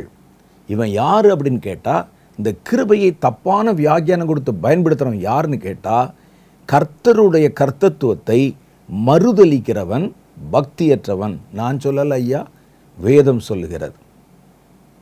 அவர்கள் மறுதலிக்கிற அந்த கிருபைக்கு வேறு விதமான வியாக்கியானம் கொடுத்தான்னா, நீங்கள் அவங்ககிட்ட போய் முட்டி மோதிட்டுலாம் இருக்க வேண்டியதில்லை. நீங்கள் புரிஞ்சிட்டு விலகிருங்க. இவர்கள் பக்தியற்றவர்கள், கர்த்தரை மறுதலிக்கிறவர்கள். இவர்கள் என்ன செய்வாங்கன்னு பக்க வழியாக உள்ளே நுழைந்து சபைக்குள்ள, ஊழியத்துக்குள்ள அவர்கள் உள்ளே நுழைந்திருக்கிறார்கள். அவர்கள் இந்த ஆக்கினைக்குள்ளாவார்கள் என்று பூர்வத்திலே எழுதியிருக்கிறது. அவர்களுக்கு கர்த்தர் என்ன தண்டனை வச்சுருக்காருன்னா, நான் கிருபைன்னு வார்த்தையை சொன்னால் நீ அதை வச்சுக்கிட்டு லஞ்சம் வாங்குவதற்கும், கொள்ளையடிப்பதற்கும், திருடுவதற்கும், பண ஆசைக்கும் அல்லது சரீர இச்சைகளுக்கும் இந்த காம விகாரத்துக்கு ஏதுவாக புரட்டி அதை பயன்படுத்தி கொண்டு கேட்டால் கிருபை கிருபை கிருபை நான் சொல்கிறேன், உனக்கு ஆக்கினை காத்திருக்கிறது என்று கர்த்தர் சொல்லுகிறார். அது மாத்திரம் இல்லை, அதை கேட்டு அதை ஏற்றுக்கொண்டு நடக்கிறவன் பாருங்க, அவர்களுக்கும் அதே ஆக்கினை தண்டனை காத்திருப்பதாக வேதம் நமக்கு சொல்லுகிறது. அப்போ பொல்லாதவர்களால் தங்கள் இச்சைக்கு ஏதுவாக புரட்டப்பட்ட ஒன்று கிருபை என்ற பெயரில் ஜனங்களிடத்திலே அது கற்பிக்கப்பட்டிருக்கிறது. அந்த காலத்திலேயே தங்கள் இச்சைக்கு ஏதுவாக புரட்டப்பட்ட ஒன்று, அதுக்கு இவன் கிருபைன்னு பெயரை கொடுத்துட்டான். இது கர்த்தருடைய கிருபை என்று பெயர் கொடுத்து அது ஜனங்களிடத்திலே கற்பிக்கப்பட்டிருக்கிறது. அது அந்த காலத்திலே கூட நடந்திருக்குது. கர்த்தருடைய கிருபை என்பதை உயர்ந்த நிலையில் இருப்பது. என்ன அர்த்தத்தில் சொல்கிறாங்க கேட்டால், உயர்ந்த நிலைமையில் இருப்பது, எல்லா வளங்களும் பெற்றிருப்பது, ஆரோக்கியமான வாழ்க்கை வாழ்வது என்பது போன்றவைகளை அடையாளப்படுத்துகிறார்கள். நிறைய பேர் நீங்கள் பார்த்தீங்கன்னா, நான் பார்த்த, நான் அனுபவித்த, எனக்கு தெரிந்த ஒருவர், அவர் ஊழியத்தை ஆரம்பிக்கும்போது ரொம்ப கஷ்டமான ஒரு சூழ்நிலை ஊழியத்தை ஆரம்பித்தார். நல்லா ஜெபம் பண்ணுவார், நல்லா ஊழியம் செய்தார். கொஞ்ச நாட்கள் கழித்து வேறு விதமான சில ஸ்தாபனங்களோடு அவருக்கு ஒரு தொடர்பு உண்டானது. அந்த தொடர்பு உண்டான போது பார்த்தீங்கன்னா, அவர்களுக்கு பல காரியத்தை கற்றுக் கொடுத்து, நீங்கள் ஒரு ஸ்கூல் ஆரம்பிங்க, ஒரு ஆர்ஃபனேஜ் ஆரம்பிங்க, அந்த ஊழியம் செய்யுங்க, அதை செய்யுங்க, இதை செய்யுங்கன்னு புதுசாக என்னமோ செய்தார்கள். எங்கிருந்து பணம் வருகிறது என்று எனக்கு இப்போ வரைக்கும் தெரியல. ஆனால் திடீரென்று பார்த்தால் தான் குடியிருந்த வாடகை வீட்டை மாற்றி பங்களா ரேஞ்சில் ஒரு பெரிய வீட்டை கட்டிட்டார். அதுக்கப்புறம் பார்த்தீங்கன்னா 4 கார் 5 கார் வச்சுருந்தார். வீட்டில் அவருடைய பிள்ளைகள் ஆடம்பரமான வாழ்க்கைக்குள்ளே வந்து விட்டார்கள். அவர்களுடைய நிறுவனம் வளர ஆரம்பிச்சிருக்கு, நிறைய இருக்குது. நான் சில வருடங்களுக்கு பிறகு, நான் அவரை ரொம்ப ஒரு ஏழை ஊழியராக இருக்கும்போது ரொம்ப கஷ்டப்பட்டு கர்த்தருடைய ஊழியத்தை கிராமத்தில் போய் செய்த போது நான் அவரை பார்த்துருக்கிறேன். அதுக்கப்புறம் ஒரு சந்தர்ப்பத்திலே நான் அவரை பார்க்க நேரிட்டது. இப்போ பார்த்தீங்கன்னா, அவர் ஒரு பெரிய ஆளாக புதிய அடைமொழிகளோடு அவர் தன்னை ஒரு கிறிஸ்தவ வட்டாரத்தில் ஒரு பெரிய ஊழியக்காரனாக காண்பித்தார். அப்போ நான் கேட்டேன், இவ்வளவு காரியங்கள், உங்கள் நிறுவனம் நிறையா வளர்ந்துருக்குறேன். கர்த்தருடைய கிருபைங்க, கர்த்தருடைய கிருபை இருந்தால் இதெல்லாம் நமக்கு கிடைக்கும்.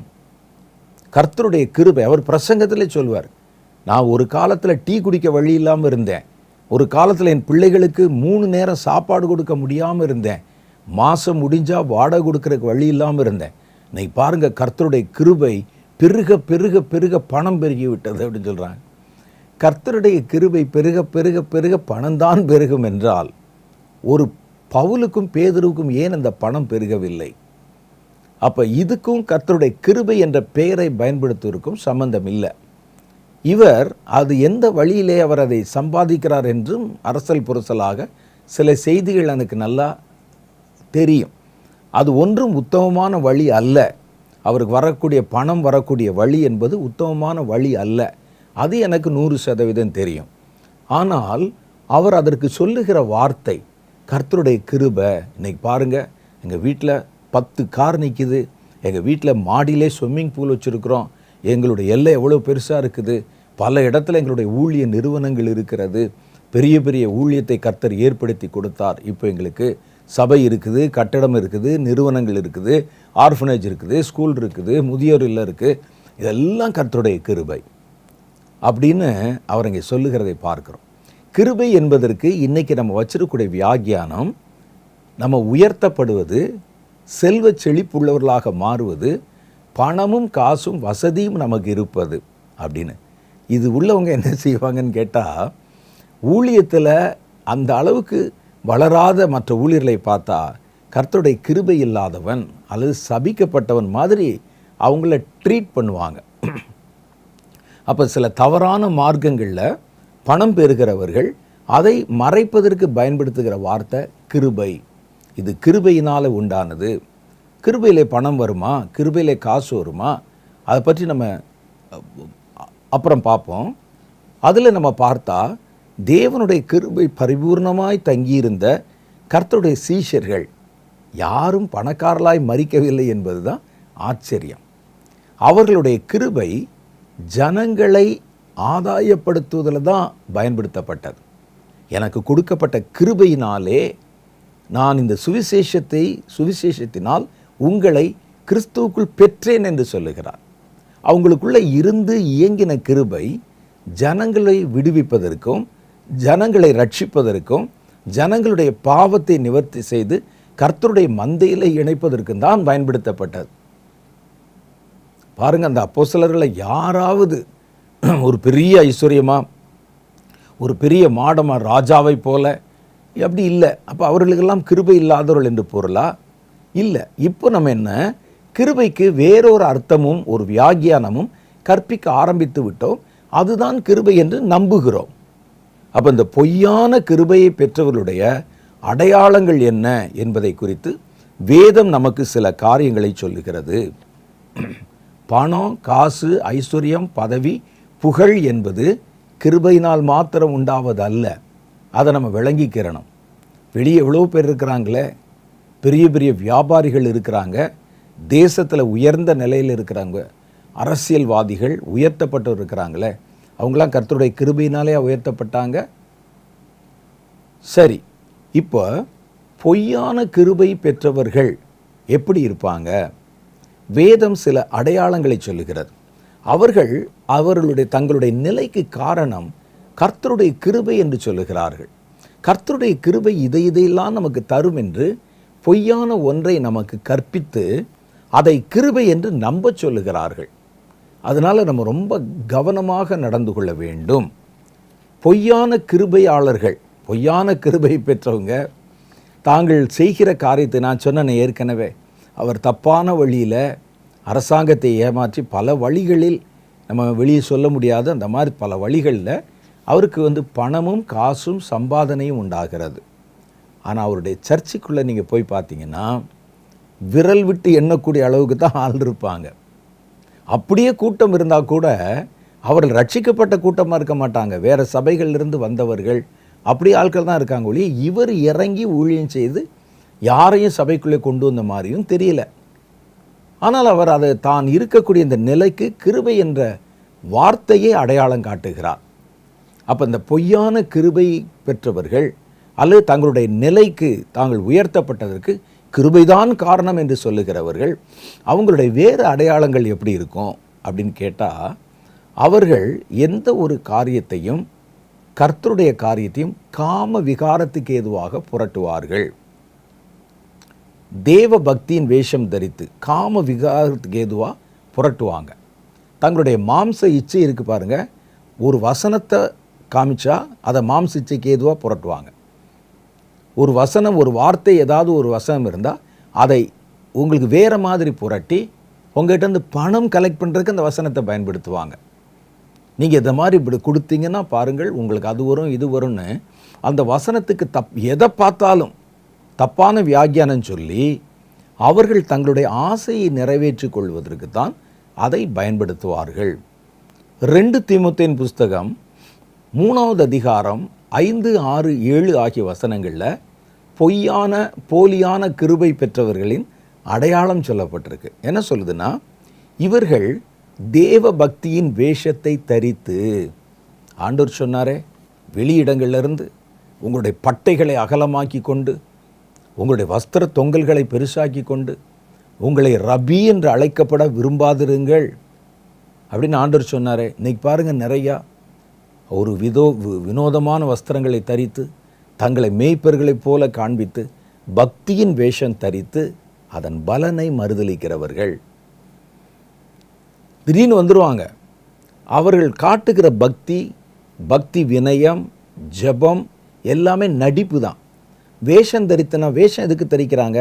நடிக்கிறதுக்கு தான் வேஷம் தரிப்பார்கள். சும்மா இருக்கிறவன் அவர்கள் எதற்காக வேஷம் அணிய வேண்டும்? சினிமாவில் பார்த்துருப்பாங்க, ட்ராமாவில் பார்த்துருப்பீங்க. அதில் ஒருவர் வேஷம் கட்டுகிறார் என்றாலே நடிக்க போகிறார்னு அர்த்தம். அப்போ இவர்களுடைய காரியங்கள் முழுசும் வேஷமாகவே இருக்கும். பார்த்தீங்கன்னா ஜெபம் பார்த்தீங்கன்னா வேஷமாக இருக்கும். அது இருதயத்திலேருந்து வராது. அது பார்க்கும்போதே நமக்கே தெரிஞ்சிடும். அவர்களுடைய நடை உடை பாவனைகள் வேஷமாக தெரியும். ரொம்ப பக்தி வினயம் உள்ளவர்கள் போல மனிதர்களுடைய கண்கள் காண காரியங்களை செய்வாங்க. வேஷம் போடுறவங்க நடிப்பதற்காகத்தான் வேஷம் போடுவாங்க. நடிப்பவர்கள் தாங்கள் பார்க்கப்பட வேண்டும் என்று தான் நடிப்பாங்க. நான் நடிக்கிறது எதுக்கு?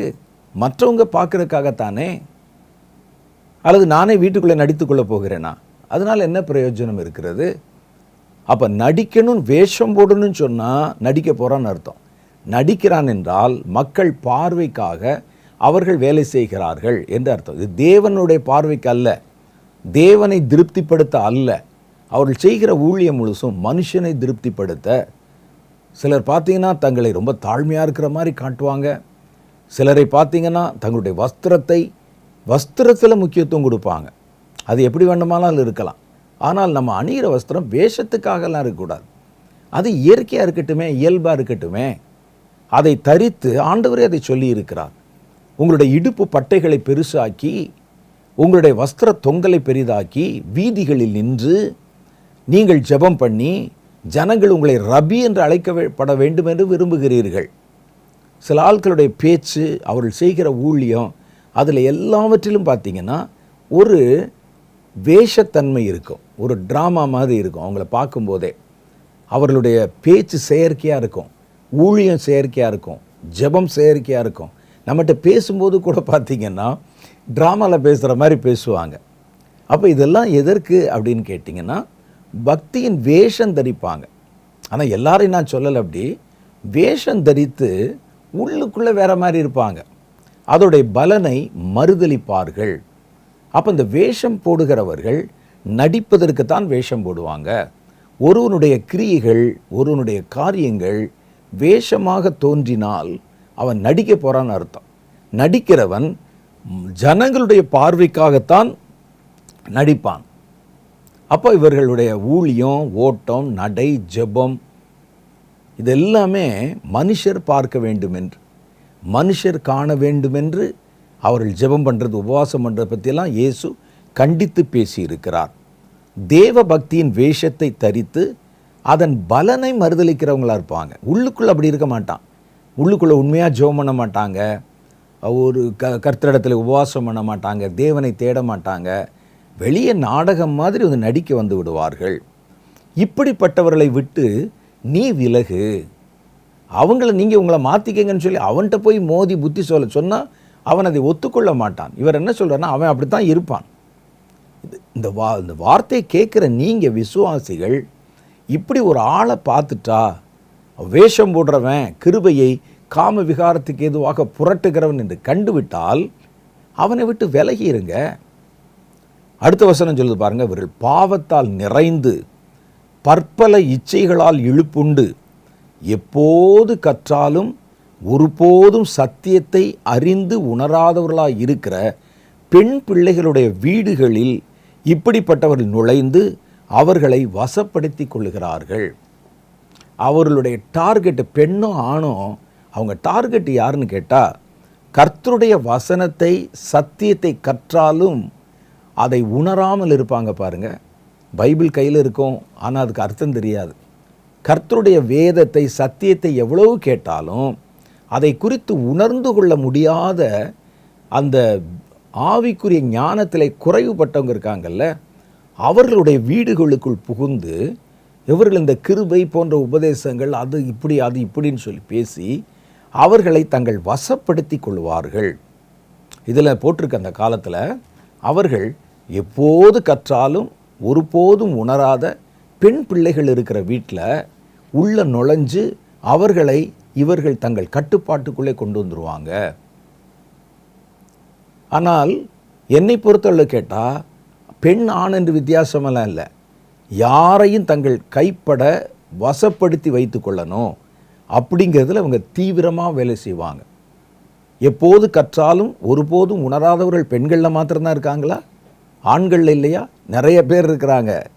அவனுக்கு எல்லாம் அவர்கள் வந்து ஒருவனுடைய காரியம் தெரிஞ்சால் கூட அவர்கள் அதுக்கு சப்பக்கட்டு கட்டி பேசிக்கிட்டு இருப்பாங்க. இவர்கள்தான் அவர்களுடைய முதல் குறி. இவங்களை தங்கள் வசப்படுத்தி தங்களுடைய கட்டுப்பாட்டில் கொண்டு வருவாங்க. ரெண்டாவது காரியம் பாருங்கள், இவங்க எப்படி இருப்பாங்க அப்படின்னு கேட்டால், இவர்கள் கிறிஸ்துவை மறுதலிக்கிறவர்களாக இருப்பாங்க.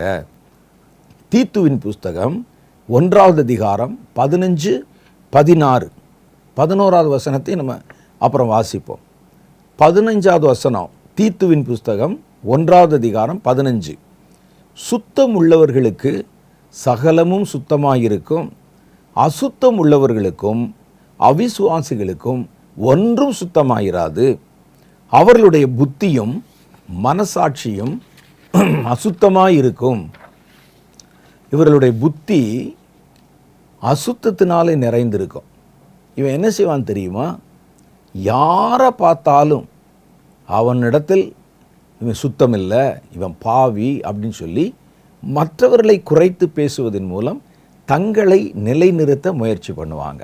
இப்போ நீங்கள் பார்த்தீங்கன்னா, இப்போ யூடியூப்லாம் வந்த காலத்தில் நீங்கள் பார்த்தீங்கன்னா நிறைய புது ஊழியக்காரர்கள், இவங்க யாருன்னே தெரியாது நமக்கு. இவர்கள் ஜனங்களுடைய ரட்சிப்புக்கு ஏதாவது செய்திருக்கிறார்களா என்றும் நமக்கு தெரியாது. ஆனால் அவங்க செய்கிறதெல்லாம் பார்த்தீங்கன்னா ஒரு ஊழியக்காரனை விட மாட்டாங்க. அப்போ என்ன, ஒரு ஊழியக்காரன் கூடவா நல்ல ஊழியக்காரன் இல்லை? கள்ள ஊழியர்கள் இருக்கிறார்கள், இல்லை என்று சொல்லலை. ஏல துவங்கி Z வரைக்கும் எல்லாரை பார்த்தா இது தப்பு, அது தப்பு, அவன் பேசின தப்பு, நின்று தப்பு, அவர் சொன்ன வார்த்தை தப்பு, வசனம் தப்பு, வரம் தப்பு, வல்லமை தப்பு அப்படின்னு ஒவ்வொன்றா காமிப்பாங்க. மனிதர் தங்களை உயர்த்தி கொள்வதற்கு 2 வழி வச்சிருக்கிறாங்க. ஒன்று, தன்னை பற்றி உயர்வாய் பேசுவது. 2வது, மற்றவர்களை தாழ்வாய் பேசுவது. மற்றவர்களை தாழ்வாக பேசும்போதே மற்றவர்களை விட நான் உயர்ந்தவன், நான் குற்றமே அற்றவன், நான் பாவத்துக்கு விலகினவன், நான் எல்லாவற்றிலும் ரொம்ப பெர்ஃபெக்ட் அப்படின்னு நிறுவ முற்படுகிறோம் என்பது அதனுடைய பொருள். அவங்க இப்படியே உட்கார்ந்து பைபிள் படிக்கிறாங்களோ இல்லையோ, ஒவ்வொரு ஊழியக்காரனாக தேடிக்கிட்டு இருப்பாங்க. இவன் யார், என்ன பேசியிருக்கான், இவன் என்ன சொல்கிறான். அவருடைய கண்டென்ட்டே அதுதான், செய்தி அதுதான். கேட்டால் சொல்லுவார்கள், பவுல் பாவத்தை சுட்டி காட்டலையா, இமனே அலெக்சாந்தர் என்பவர்கள் அப்படின்னு சொல்லி பேரோட போடலையா அப்படின்னு சொல்லுவாங்க. பவுல் செய்யலாம். பவுல் அவ்வளோ ஊழியம் செய்து பிரயாசப்பட்டு ஜனங்களை ஆத்துமாக்களை ஆதாயப்படுத்தி திடீரென்று ஒருவன் பக்க வழியிலே வந்து ஒரு கள்ள உபதேசத்தை கொண்டு அவர்களை கொள்ளையிடும்போது இந்த ஆதங்கத்தில் பேசலாம். நீ தான் எந்த மனிதருடைய ரட்சிப்புக்கும் எதுவுமே செய்யலையே, ஆரம்பித்த ஊழியமே வெறும் தப்பு சொல்லத்தானே வர்றீங்க. பவுலை போல முதல்ல ஊழியம் செய்யுங்க, மற்றவருடைய ரட்சிப்புக்காக பிரயாசப்படுங்க, கர்த்தருடைய வேலையை செய்யுங்கள், அதுக்கப்புறம் நீங்கள் அதை காமிக்கலாம். பவுலாக இருந்தால், பவுல் மாதிரி நாமும் இருந்தால், பவுல் போல நம்ம நல்ல ஊழியங்களை செய்து அந்த ஜனங்களை கட்டி இருக்கிறோம் அப்படின்னு சொன்னால் குறைகள் வரும்போது சொல்லலாம், குறை சொல்லக்கூடாதுன்னு சொல்லலை. ஆனால் முழு நேரமாக 24 மணி நேரம் இதே தானா, இதே தான் ஊழியமா? பவுலுடைய நிருபங்களை நீங்கள் எடுத்து வாசித்து பார்த்தால் அதில் அவர் குறை சொல்லி எழுதினது எவ்வளோ நீங்கள் எடுத்து பாருங்கள், எத்தனை பெர்சன்டேஜ் இருக்குன்னு பாருங்கள். அப்போ இவைகள் தங்களை உயர்த்தி அவர்களுக்கு சுத்தம் உள்ளவர்களுக்கு எல்லாம் சுத்தமாக இருக்கும், அசுத்தம் உள்ளவர்களுக்கு ஒன்றும் சுத்தமாக இருக்காது. சுத்தமாக இருக்கிற கூட சுத்தமாக இருக்காது. அவனுக்கு வேறு எதுவும் தெரியாது. அந்த மூலையில் பாருங்களேன், கருப்பாக இருக்குது, அந்த இங்கே பார்த்தீங்கன்னா கரையார், இவ்வளோ இடம் நல்லா இருக்கே, சின்ன இடம், அவர்களுக்கு அதுதான் கண்ணுக்கு தெரியும் என்று வேதம் சொல்லுகிறது. அடுத்தவங்க என்ன செய்வாங்க, 16வது வசனம், அவர்கள் தேவனை அறிந்திருக்கிறோம் என்று அறிக்கை பண்ணுவார்கள், கிரியைகளினாலோ அவரை மறுதலிக்கிறார்கள். பிரசங்கத்தில் கரெக்டாக எல்லாம் பேசுவார், ஆனால் அவருடைய வேலை கிரியை இருக்கு பாருங்க, அதில் தான் பேசினதை எதையும் அவர் கடைபிடிக்க மாட்டார். அவர்கள் அருவருக்கப்படத்தக்கவர்களும் கீழ்ப்படியாதவர்களும் எந்த நற்கிரியைகளும் செய்ய ஆகாதவர்களுமாக இருக்கிறார்கள். அவனை நீங்கள் நல்லா பார்த்தீங்கன்னா எந்த நற்கிரியும் செய்ய மாட்டான். எந்த ஒரு அடுத்தவருக்கு ஒரு காரியம் அந்த காலத்தில் நீங்கள் பார்த்தீங்கன்னா, முதல் நூற்றாண்டு சபை காலத்தில் தர்ம சகாய பணம் என்று ஒன்று வைத்திருந்தாங்க. அதில் தங்களுடைய குறைச்சல்களில் கூட எளிய விசுவாசிகளை விசாரிப்பதற்கு உதவி செய்வதற்கு உதவி செஞ்சாங்க. ஆனால் இன்றைக்கு இவர்கள் ஒரு துரும்பை கூட கிள்ளி போட மாட்டாங்க. ஆனால் மற்றவர்களை குறை சொல்வது, மற்ற காரியங்களை காமிப்பது, இதிலேயே இருப்பாங்க. அப்போ இவர்கள் ஊழியத்தை தங்களுடைய அருவருப்புகளை நிறைவேற்றுவதற்கு பயன்படுத்துவாங்க. 2வது, கீழ்ப்படியாதவர்கள். அவன்கிட்ட ஒரு காரியத்தை சொல்லுங்களேன், கேட்க மாட்டான், மேலே பாஞ்சிருவான். பன்றிகளுக்கு முன்னால் முத்தை போட்டால் அது முத்தை பார்க்காது, முத்தை போட்டவனை பார்க்கும். அதான் பன்றியினுடைய குணம். அது பாய்ந்து அவர்களை பீறி போடும். இவர்கள் அப்படி தான் இருப்பாங்க, கீழ்ப்படிய மாட்டாங்க. நீங்கள் வசனத்தை காட்டி, கர்த்தருடைய வார்த்தையை காட்டி அவர்களுக்கு நீங்கள் கற்பித்தாலும் போதித்தாலும் அவர்கள் அதை ஏற்றுக்கொள்ள மாட்டாங்க. அல்லது அவர்களே ஒரு வசனத்தை வாசிக்க நேர்ந்து அந்த வசனத்தை அவர்கள் அறிந்து கொண்டால் கூட அந்த வார்த்தைக்கு அவங்க கீழ்ப்படிய மாட்டாங்க. அடுத்து நீங்கள் அவங்களை கவனித்து பார்த்தா அவர்கள் எந்த நற்கிரியைகளும் செய்ய ஆகாதவர்களாக இருப்பார்கள். அவனால் ஏதாவது ஒரு நற்கிரியை நடந்திருக்குதான்னு பாருங்களேன், ஒரு நற்கிரி இருக்காது. ஒருவனுடைய ரட்சிப்புக்கு நான் காரணமாக இருந்திருக்கிறேன், ஒருவன் பாவத்திலிருந்து கர்த்தரை ஏற்றுக்கொள்வதற்கு நான் காரணமாக இருந்திருக்கிறேன், நான் போன ஊழியத்தினால் அந்த கிராமத்தில் ஒரு சந்தோஷமும் ரட்சிப்பும் வந்தது, இப்படி ஏதாவது சாட்சி இருக்கான்னு கேளுங்க, ஒன்றுமே இருக்காது. அடுத்து கர்த்தர் சொல்ல, அவன் பேசிக்கிட்டே இருப்பான். ஒவ்வொன்றை பற்றியும் தேவையில்லாத காரியங்களை பேசுவாங்க. அடுத்தவர் சொல்கிறார் 11வது வசனத்தில், அவர்களுடைய வாயை அடக்க வேண்டும். அப்படி பேசிகிட்டே இருக்கான் பாருங்க. ஒரு வேலைக்கு லாயக்கில்லை, ஆனால் பேச்சு மாத்திரம் பேசுகிறான்ல. இவர்கள் உடைய வாயை அடக்க வேண்டும். அவர்கள் இழிவான ஆதாயத்திற்காக தகாதவைகளை உபதேசித்து முழு குடும்பங்களை கவிழ்த்து போடுகிறார்கள். அதான் காம விகாரத்துக்கு ஏதுவா, தங்கள் இச்சைக்கு ஏதுவா கிருபையை புரட்டுவது. அப்போ இவன் வாய் ஓயாமல் பேசுகிறான்ல, உபதேசிக்கிறான்ல. அப்போ ஒரு காரியத்தை உபதேசிக்க முடியும், உபதேசிக்கிறார்கள் என்பது ஒரு கிருபை. எல்லாராலையும் தொடர்ச்சியாக தெளிவாக பேச முடியாது. பேசுவது, பிரசங்கம் பண்ணுவது ஒரு கிருபை தான். ஆனால் அந்த கிருபையை அவங்க எப்படி பயன்படுத்துகிறாங்கன்னா, அவர்கள் முழு குடும்பத்தை கவிழ்த்து போடுவதற்கும், ஊழியங்களை கவிழ்த்து போடுவதற்கும், விசுவாசிகளின் விசுவாசத்திற்கு ஒலை வைப்பதற்கும், அவர்கள் தகாதவைகளை உபதேசித்து கர்த்தருடைய அன்பிலிருந்து அவர்களை பிரித்து விடுகிறார்கள். இப்படிப்பட்டவன் தனக்கு நேரிட்ட கிருபையை தவறாக பயன்படுத்தி, அப்போ தவறாக பயன்படுத்தப்படுகிற கிருபைக்கு பேர் பொய்யான கிருபை. அடுத்து பாருங்க, வேதம் நமக்கு சொன்னது, அவர்கள் பக்தி இல்லாதவர்களாக இருப்பாங்க. 1 தீமோத்தேயுவின் புஸ்தகம் 1வது அதிகாரம் 3வது வசனம் முதல்ல நம்ம படித்தோமே, அதில் அவர் சொன்னார், அவர்கள் பக்தியற்றவர்களும். அப்போ இந்த பொய்யான கிருபை உள்ளவர்கள் வெளியே கிருபைன்னு பேசுவான், வெளியே பாட்டு பாடுவான், ஆடுவான், உபதேசம் பண்ணுவான், ஊழியம் செய்கிற மாதிரி தெரியும், சபை நடத்துவாங்க, போதகம் பண்ணுவாங்க. போதகத்தில் என்ன பண்ணுறாங்கிறது அப்புறம், அது முதல்ல பார்த்துட்டோம் நம்ம. ஆனால் அவர்கள் தாங்கள் இருக்கக்கூடிய இந்த நிலைக்கு அது தேவனுடைய கிருபை தான் காரணம் சொல்லுவான். ஆனால் உள்ளுக்குள்ளே பார்த்தீங்கன்னா தேவ பயமோ தேவ பக்தியோ இல்லாதவர்களாக இருப்பார்கள். பக்தியும் பயத்தையும் ரெண்டையும் தனித்தனியாக பிரிக்க முடியாது. பயபக்தி அப்படி தான் சொல்கிறோம். பக்தி ஒருத்தனுக்கு இருந்தாலே அவர்கள் மேலே ஒரு மரியாதை கலந்த பயம் இருக்கும். கர்த்தரிடத்தில் ஒரு மரியாதை கலந்த பயம் இருக்கும். அப்போ பக்தி இல்லாதவர்கள் அவர்கள் அப்படின்னு சொல்கிறார். யார்? பொய்யான கிருபை கொண்டிருக்கிறவர்கள். அவங்க வாழ்க்கையை நீங்கள் கவனித்து பார்த்தீங்கன்னா பக்தி இல்லாதவர்களாக இருப்பாங்க. பக்தியற்றவர்கள் யார் என்பதை குறித்து 1 தீமோத்தேயுவின் புஸ்தகம் 1வது அதிகாரம் 3வது வசனம் நமக்கு தெளிவாக சொல்லுது. பக்தியற்றன்னு சொல்கிறீங்களே, எப்படி? அதுக்கு என்ன அடையாளம்? வேற்றுமையான உபதேசங்களை போதியாதபடிக்கும் விசுவாசத்தினால் விளங்கும் தெய்வீக பக்தி விருத்திக்கு ஏதுவாயிராமல் தர்க்கங்களுக்கு ஏதுவாயிருக்கிற கட்டுக்கதைகளையும். பக்தி இல்லாத என்ன செய்வான்னா கட்டுக்கதைகள், பக்தி விருத்திக்கு ஏதுவில்லாத கட்டுக்கதைகள். அப்போ கட்டுக்கதைகளை கட்டவிழ்த்து விட்டு முடிவில்லாத வம்ச வரலாறுகளையும் கவனியாதபடி நீ சிலருக்கு கட்டளிடும் பொருட்டாக.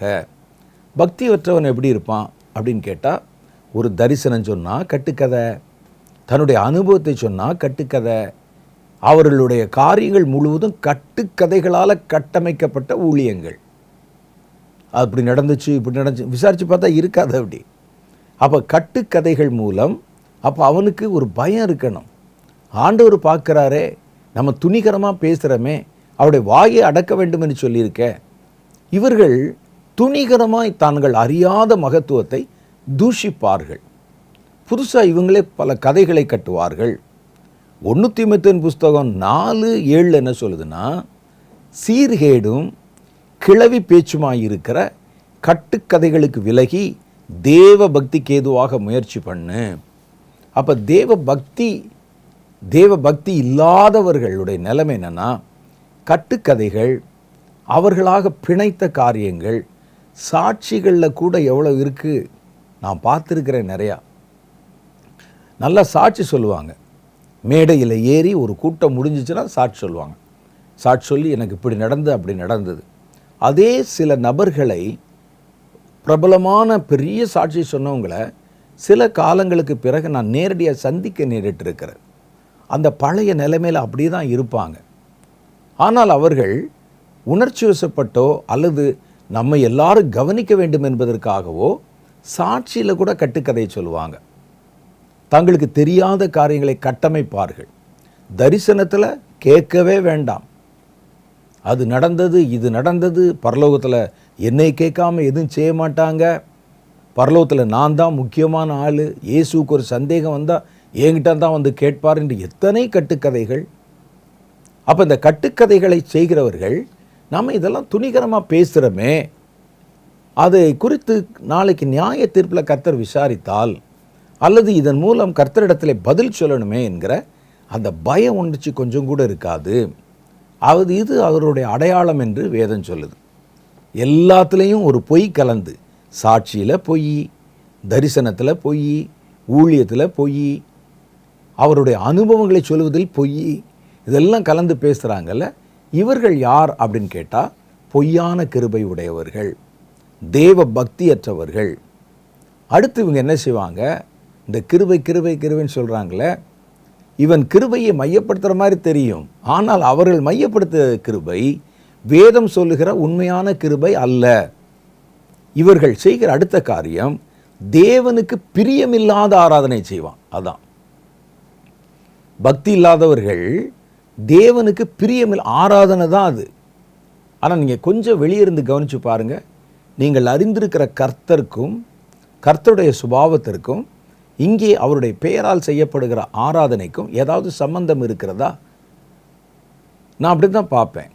கர்த்தரை குறித்து, இயேசுவை குறித்து நாம் ஒரு அபிப்பிராயம், ஒரு கருத்து வச்சுருக்கிறோம். இயேசு எப்படிப்பட்டவர், பாவம் இல்லாதவர், பரிசுத்தமானவர், அவர் இயேசு எப்படி இருப்பார்னு நம்ம ஒரு வேதத்தை வாசித்ததன் மூலம் ஒரு இமேஜ் நமக்குள்ளே இருக்குது. நீங்கள் அறிந்திருக்கிற இயேசுவை நீங்கள் பார்க்கிற ஆராதனையோட சம்பந்தப்படுத்தி அதை பொருத்தி பார்த்தீங்கன்னா அந்த ஆராதனை கர்த்தருக்கு பிரியமானதுதானா என்று நீங்கள் தெளிவாக புரிந்து கொள்ள முடியும். இந்த ஆராதனையில் இயேசு இருப்பாரா? ஆராதனை புத்தி இல்லாத ஆராதனை. இன்றைக்கி நிறைய எல்லா இடத்துலையும் சொல்லலை, பல இடங்களில் நடக்கிற ஆராதனைகள், அதில் மாம்ச வெறியை தூண்டுகிற இசை அமைப்புகள், உடை அலங்காரங்கள். நீங்கள் அறிந்திருக்கிற இயேசுவை இந்த ஆராதனையோடு கூட இணைத்து நீங்கள் பொருத்தி பார்த்தா வித்தியாசமாக இருக்கும். இயேசு இப்படி இந்த ஆராதனைக்கு நடுவில் நின்று அவரும் ஆடிக்கிட்டு இருப்பாரா? இயேசு இந்த ஆராதனைக்கு நடுவில் இருந்து இந்த ஆராதனை எனக்கு கொடுங்கன்னு சொல்லி ஏற்றுக்கொண்டிருப்பாரா? நம்ம அதை பற்றிலாம் யோசிக்கிறது இல்லை. ஆராதனை இயேசுக்கு செய்கிறோம் என்பதையும் நம்ம நினைக்கிறது இல்லை. ஆராதனை என்பது நம்முடைய உற்சாகத்துக்காக, நம்முடைய மாம்சத்தில் உண்டாகிற வைப்பு, அந்த ஒரு உணர்ச்சிக்காக நம்ம செய்கிற ஒரு காரியமாகத்தான் கருதுகிறோம். வேதம் சொல்லுது பாருங்க, எபிரேயருக்கு எழுதின நிருபம் 12வது அதிகாரம் 28வது வாக்கியம். ஆதலால் அசைவில்லாத ராஜ்யத்தை பெறுகிறவர்களாகிய நாம் பயத்தோடும் பக்தியோடும், ஒருத்தனுக்கு பக்தி இருந்துச்சுன்னா தேவனுக்கு பிரியமான ஆராதனை செய்யும்படி கிருபையை பற்றி கொள்ளுவோம். நீங்கள் உண்மையான தேவனுடைய கிருபையை கொண்டிருக்கிறவர்களாக இருந்தால் உங்கள் ஆராதனை உங்களை காமிச்சிடும். புத்தியுள்ள ஆராதனை. புத்தியுள்ள ஆராதனை என்றால் தேவனுக்கு செலுத்தப்படுகிற ஆராதனை. நான் இன்னைக்கு கற்றுக்கொண்டிருக்கிற பார்க்கிற ஆராதனையை கடவுளுடைய சமூகத்தில் பரலோகத்துக்குள்ளே கொண்டு போய் சேர்க்க முடியுமா? அதற்குண்டான அம்சங்கள் அதில் வெளிப்படுதா? நம்ம இசைக்கருவிகளுடைய நேர்த்தியை பார்க்குறோம், மேடை அலங்காரத்தை பார்க்குறோம், லைட்டு பார்க்குறோம், புகையை பார்க்குறோம். ஆனால் அதில் இருக்கக்கூடிய பரிசுத்தம் அதில் இருக்குதா? பரலோகம் இதெல்லாம் பார்க்காது. பரலோகத்தில் இவைகள் ஒன்றுமே இல்லை. பரலோகம் எதிர்பார்க்கிற முழுதும் பரிசுத்தம், பக்தி, தேவனோடு கூட இணைந்த இருதயம், இதைத்தானே பார்க்குறாங்க. அப்போ அவர் சொல்கிறாரு, நீங்கள் உண்மையான தேவனுடைய கிருபையை பற்றி கொண்டிருக்கணும். எதற்காக? புத்தியுள்ள ஆராதனை செய்யும்படிக்காக. புத்தியுள்ள ஆராதனை யார் செய்வா அப்படின்னு கேட்டால், அவர்கள் தன் இருதயத்திலே தேவனோடு கூட தேவனுடைய கிருபையிலே, உண்மையான கிருபையிலே நிறைஞ்சிருக்கிறவங்க. சும்மா கத்தி ஆடி பாடிக்கொண்டு இது கர்த்தருடைய கிருபை பார்த்தீங்களான்னு சொல்லி அந்த ஆராதனைகள் மனிதர்களுக்காக செய்யப்படுகிறது, பாடுகிறவர்களுக்காக செய்யப்படுகிறது, கேட்கிறவர்களை உணர்ச்சி வசப்படுத்துவதற்காக செய்யப்படுகிறது. ஆனால் உண்மையிலே தேவ ஆராதனை, இந்த ஆராதனை முறைகள் எங்கிருந்து வருதுன்னு கேட்டால், உலகத்தில் இசைக்கலைஞர்கள், திரைப்பட கலைஞர்கள் அல்லது ஒரு கான்சர்ட் நடத்துகிறவங்க வெளியே பப்ளிக்கில் வந்து அவர்கள் நிகழ்ச்சிகள் நடத்துவாங்க. அது பேர் கான்சர்ட் அப்படின்னு சொல்கிறோம், இசை நிகழ்ச்சிகள். இந்த நிகழ்ச்சிகளுடைய தாக்கம்தான் இன்னைக்கு சபைகளுக்குள்ளேயும் தேவ ஆராதனைக்குள்ளேயும் நுழைந்திருக்கிறது. கான்சர்ட்டு மனிதர்களுக்காக மனிதர்களால் நடத்தப்படுகிறது, ஆராதனை மனிதர்களால் தேவனுக்கென்று செய்யப்படுகிறது. அதுதான் வித்தியாசம். இதுக்கு என்ன வித்தியாசம்? அது மனிதர்களால் மனிதர்களை சந்தோஷப்படுத்த செய்யப்படுகிறது. இது மனிதர்களால் தேவனுக்கு செலுத்தப்படுவதற்கு செய்யப்படுகிறது. அப்போ அதில் இருக்கிறத கொண்டாந்து இதில் சேர்க்கலாமா? இது மனிதனுக்கு பிரியம், தேவனுக்கு பிரியமா? தெரியாதுல்ல. அதுதான் சொல்கிறாரு, தேவனுக்கு பிரியமான ஆராதனை செய்யும்படி கிருபையை பற்றி இருங்கள்.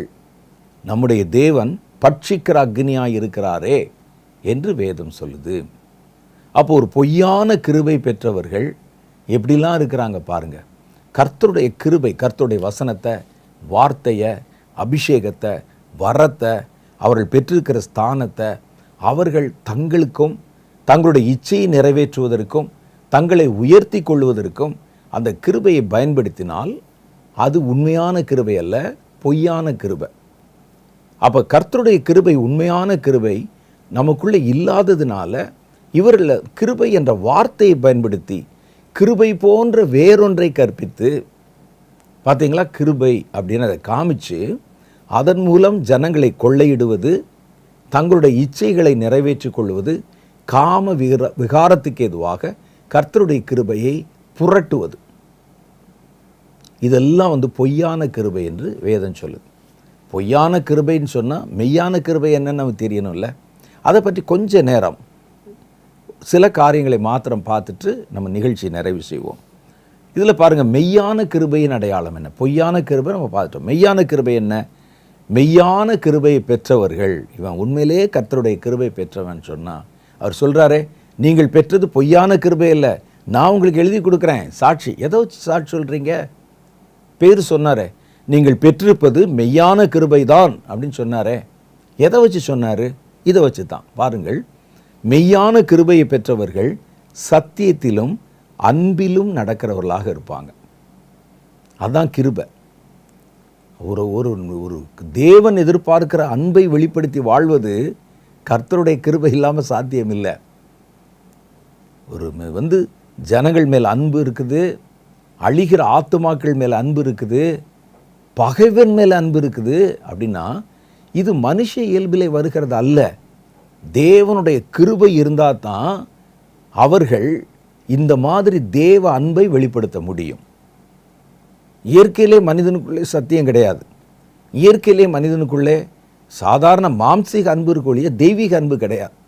ஆனால் கர்த்தருடைய கிருபை இருந்தால்தான் அவர்கள் அதை செய்ய முடியும்.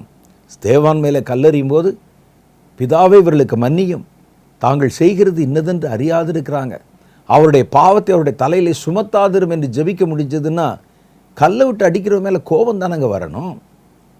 அதுதானே இயற்கை, அதானே இயல்பு. இவருக்கு மாத்திரம் எப்படி அவர்கள் மேலே பட்சாதாபம் பரிதாபம் வருகிறது? அது தேவனுடைய அன்பு. இயேசு சிலுவையிலே செய்தார், அதை விட்டுருங்க, மனுஷன் செய்ததை பாருங்க. அப்போ இப்படி செய்வதற்கு அந்த சிலுவையில் மரித்த இயேசுனுடைய கிருபை அவர் மேலே இருந்தால்தான் அதை செய்ய முடியும். கிருபை இல்லாட்டா நீங்கள் கர்த்தர் எதிர்பார்க்கிற அன்பை யாரிடத்திலும் காட்ட முடியாது.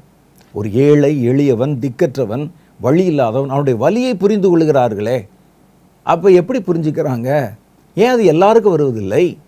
ஏன் வருவதில்லைன்னா அது கிருபை. கிருபை இருந்தால் தான் அடுத்தனுடைய பிரச்சனையை, அடுத்தனுடைய தேவையை குறித்து யோசிக்க முடியும், அன்பிலே நடக்க முடியும்.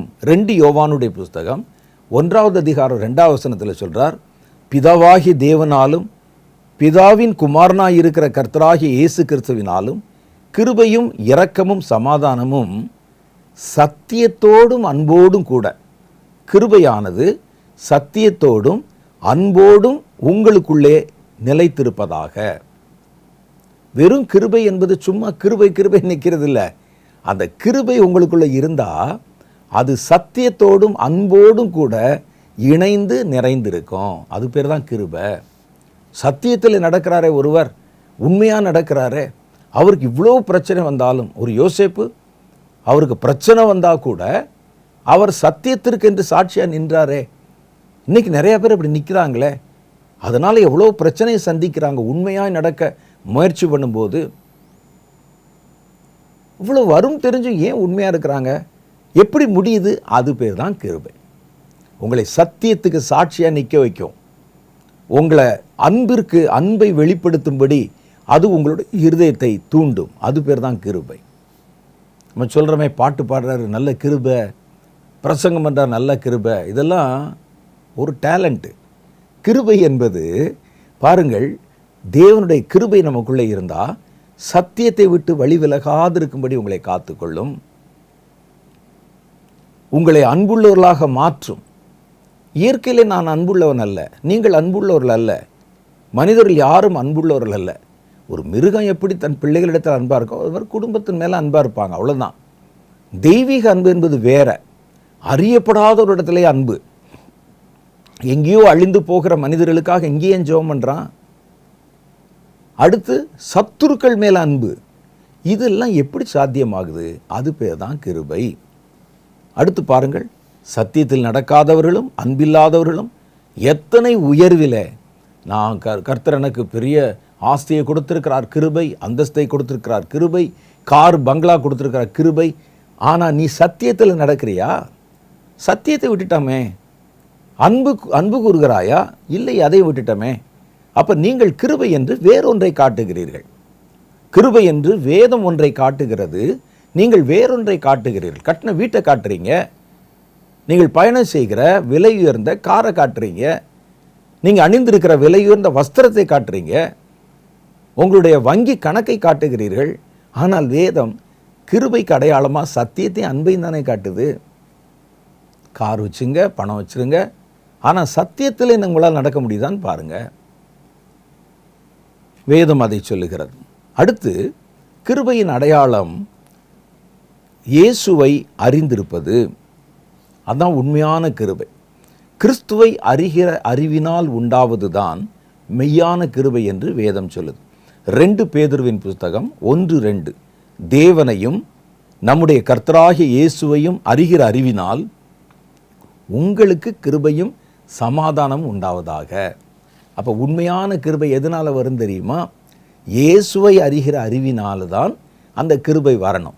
வேறு எதனால? பணத்தினால் வர்றதில்லை, நீங்கள் சம்பாதித்த சேர்த்த சொத்தினால் வருவதல்ல. கர்த்தரை குறித்து அறிகிற அறிவினால தான் அந்த கிருபை வரணும். அதுதான் ஜெனுயினா உண்மையான கிருபை. நாம் கிருபை என்று கேட்டால் வேற ஒன்றை காட்டுவோம். பார்த்தீங்களா, எவ்வளோ பெரிய அன்றைக்கி வாடகை கொடுக்க வழி இல்லாமல் இருந்தேன், இன்றைக்கி இவ்வளோ பெரிய வீட்டில் கிருபை அப்படிமோ. கிருபை என்பது உங்களை கர்த்தருடைய காரியத்தில் வழிநடத்துவதுதான் கிருபை. அப்புறம் எப்படி அறிந்திருக்கிறாங்க? ரட்சிப்பினால் அவரை அறிந்திருக்கணும், அபிஷேகத்தினால் அவரை அறிந்திருக்கணும், கர்த்தருடைய வசனத்திலே வார்த்தையினாலே அவரை அறிந்திருக்கணும். இதெல்லாம் கிருபை என்று கர்த்தருடைய வேதம் சொல்லுது. அவருடைய கிரிகள் மூலமாக அவரை அறிஞ்சிருக்கணும். கடைசியாக ஒரே ஒரு காரியத்தை சொல்லி நிறைவுக்கு வருகிறேன்.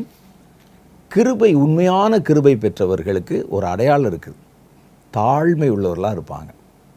தாழ்மை உள்ளவர்களிடத்திலே தேவனுடைய கிருபை இருக்குன்னு அர்த்தம்.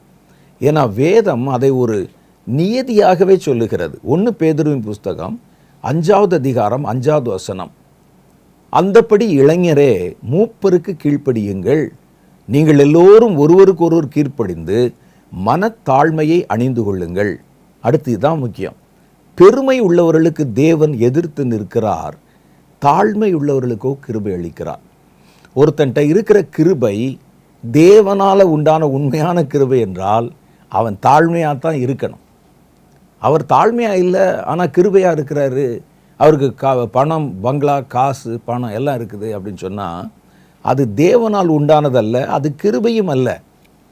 அப்போ கர்த்தர் யாருக்கு கிருபை தருவார்? இதில் மாற்று கருத்துக்கே இடம் இல்லை. தாழ்மையாக இருக்கிறவனுக்குத்தான் கிருபையை தருவார். அப்போ ஒருவனுக்குள் இருக்கிற கிருபை மெய்யானதாக இருந்தால் நீங்கள் அவனை நல்லா கவனித்து பார்த்தீங்கன்னா தாழ்மை உள்ளவனாக இருப்பாங்க. ஆனால் நான் சொன்ன ஒரு போதகர், அவருடைய வாழ்க்கை அது மாதிரி இன்னும் நான் நிறைய பேரை பார்த்துருக்கிறேன். அந்த பிரசங்கம் பண்ணும்போது எனக்கு அவர் திடீர்னு ஞாபகம் வந்தது. அவர் நான் சந்தித்து ரொம்ப வருஷம் ஆகிறது.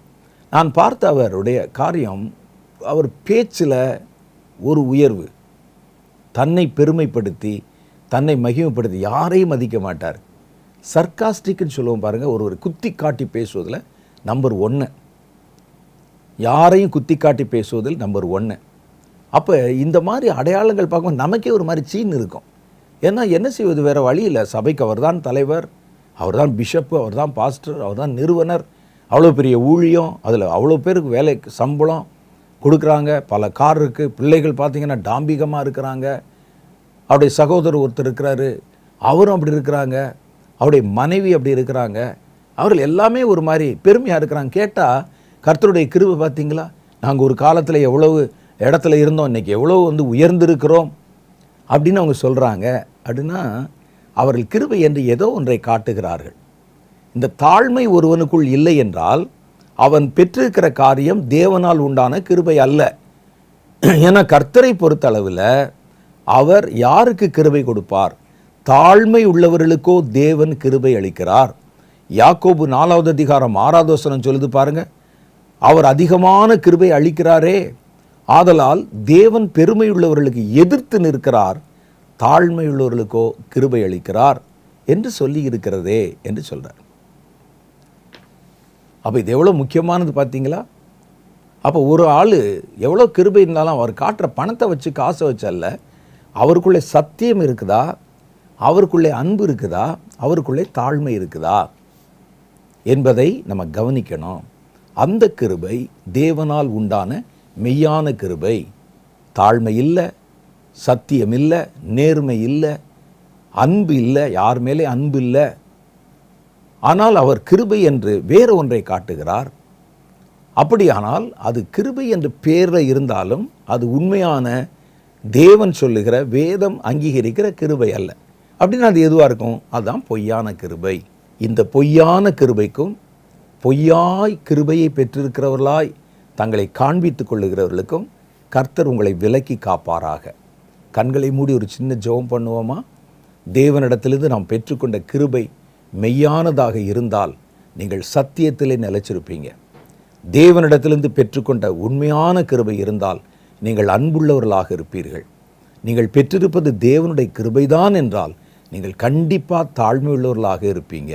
வேதம் இதைத்தானே நமக்கு வலியுறுத்தி சொல்லுகிறது. அதை தாண்டி பரிசுத்தம் இல்லாதவர்களும் காம விகாரத்துக்கு ஏதுவாக கர்த்தருடைய கிருபை என்று ஏதோ ஒன்றை காண்பித்து ஜனங்களை ஏமாற்றுகிறவர்களும் அவருடைய மாய வலைகளுக்கு விலக்கி உங்களையும் உங்கள் குடும்பத்தையும் கர்த்தர் காத்து கொள்ளணும். அன்பும் இரக்கம் நிறைந்த எங்கள் பரலோக பிதாவே, கிருபை என்ற பெயரிலே வஞ்சிக்கிற வலைகளுக்கும் சத்துருடைய கண்ணிகளுக்கும் கள்ள உபதேசங்களுக்கும் கள்ள ஊழியக்காரர்களுக்கும் உம்முடைய பிள்ளைகளை விலக்கி காத்து கொள்ளும் ஆண்டவரே. நாங்கள் மெய்யான தேவனுடைய கிருபையை பெற்று கிருபையின் மேல் கிருபையை பெற்று கர்த்தருக்குள் நாங்கள் கனி கொடுக்க வளர எங்களுக்கு உதவி செய்தருளும்.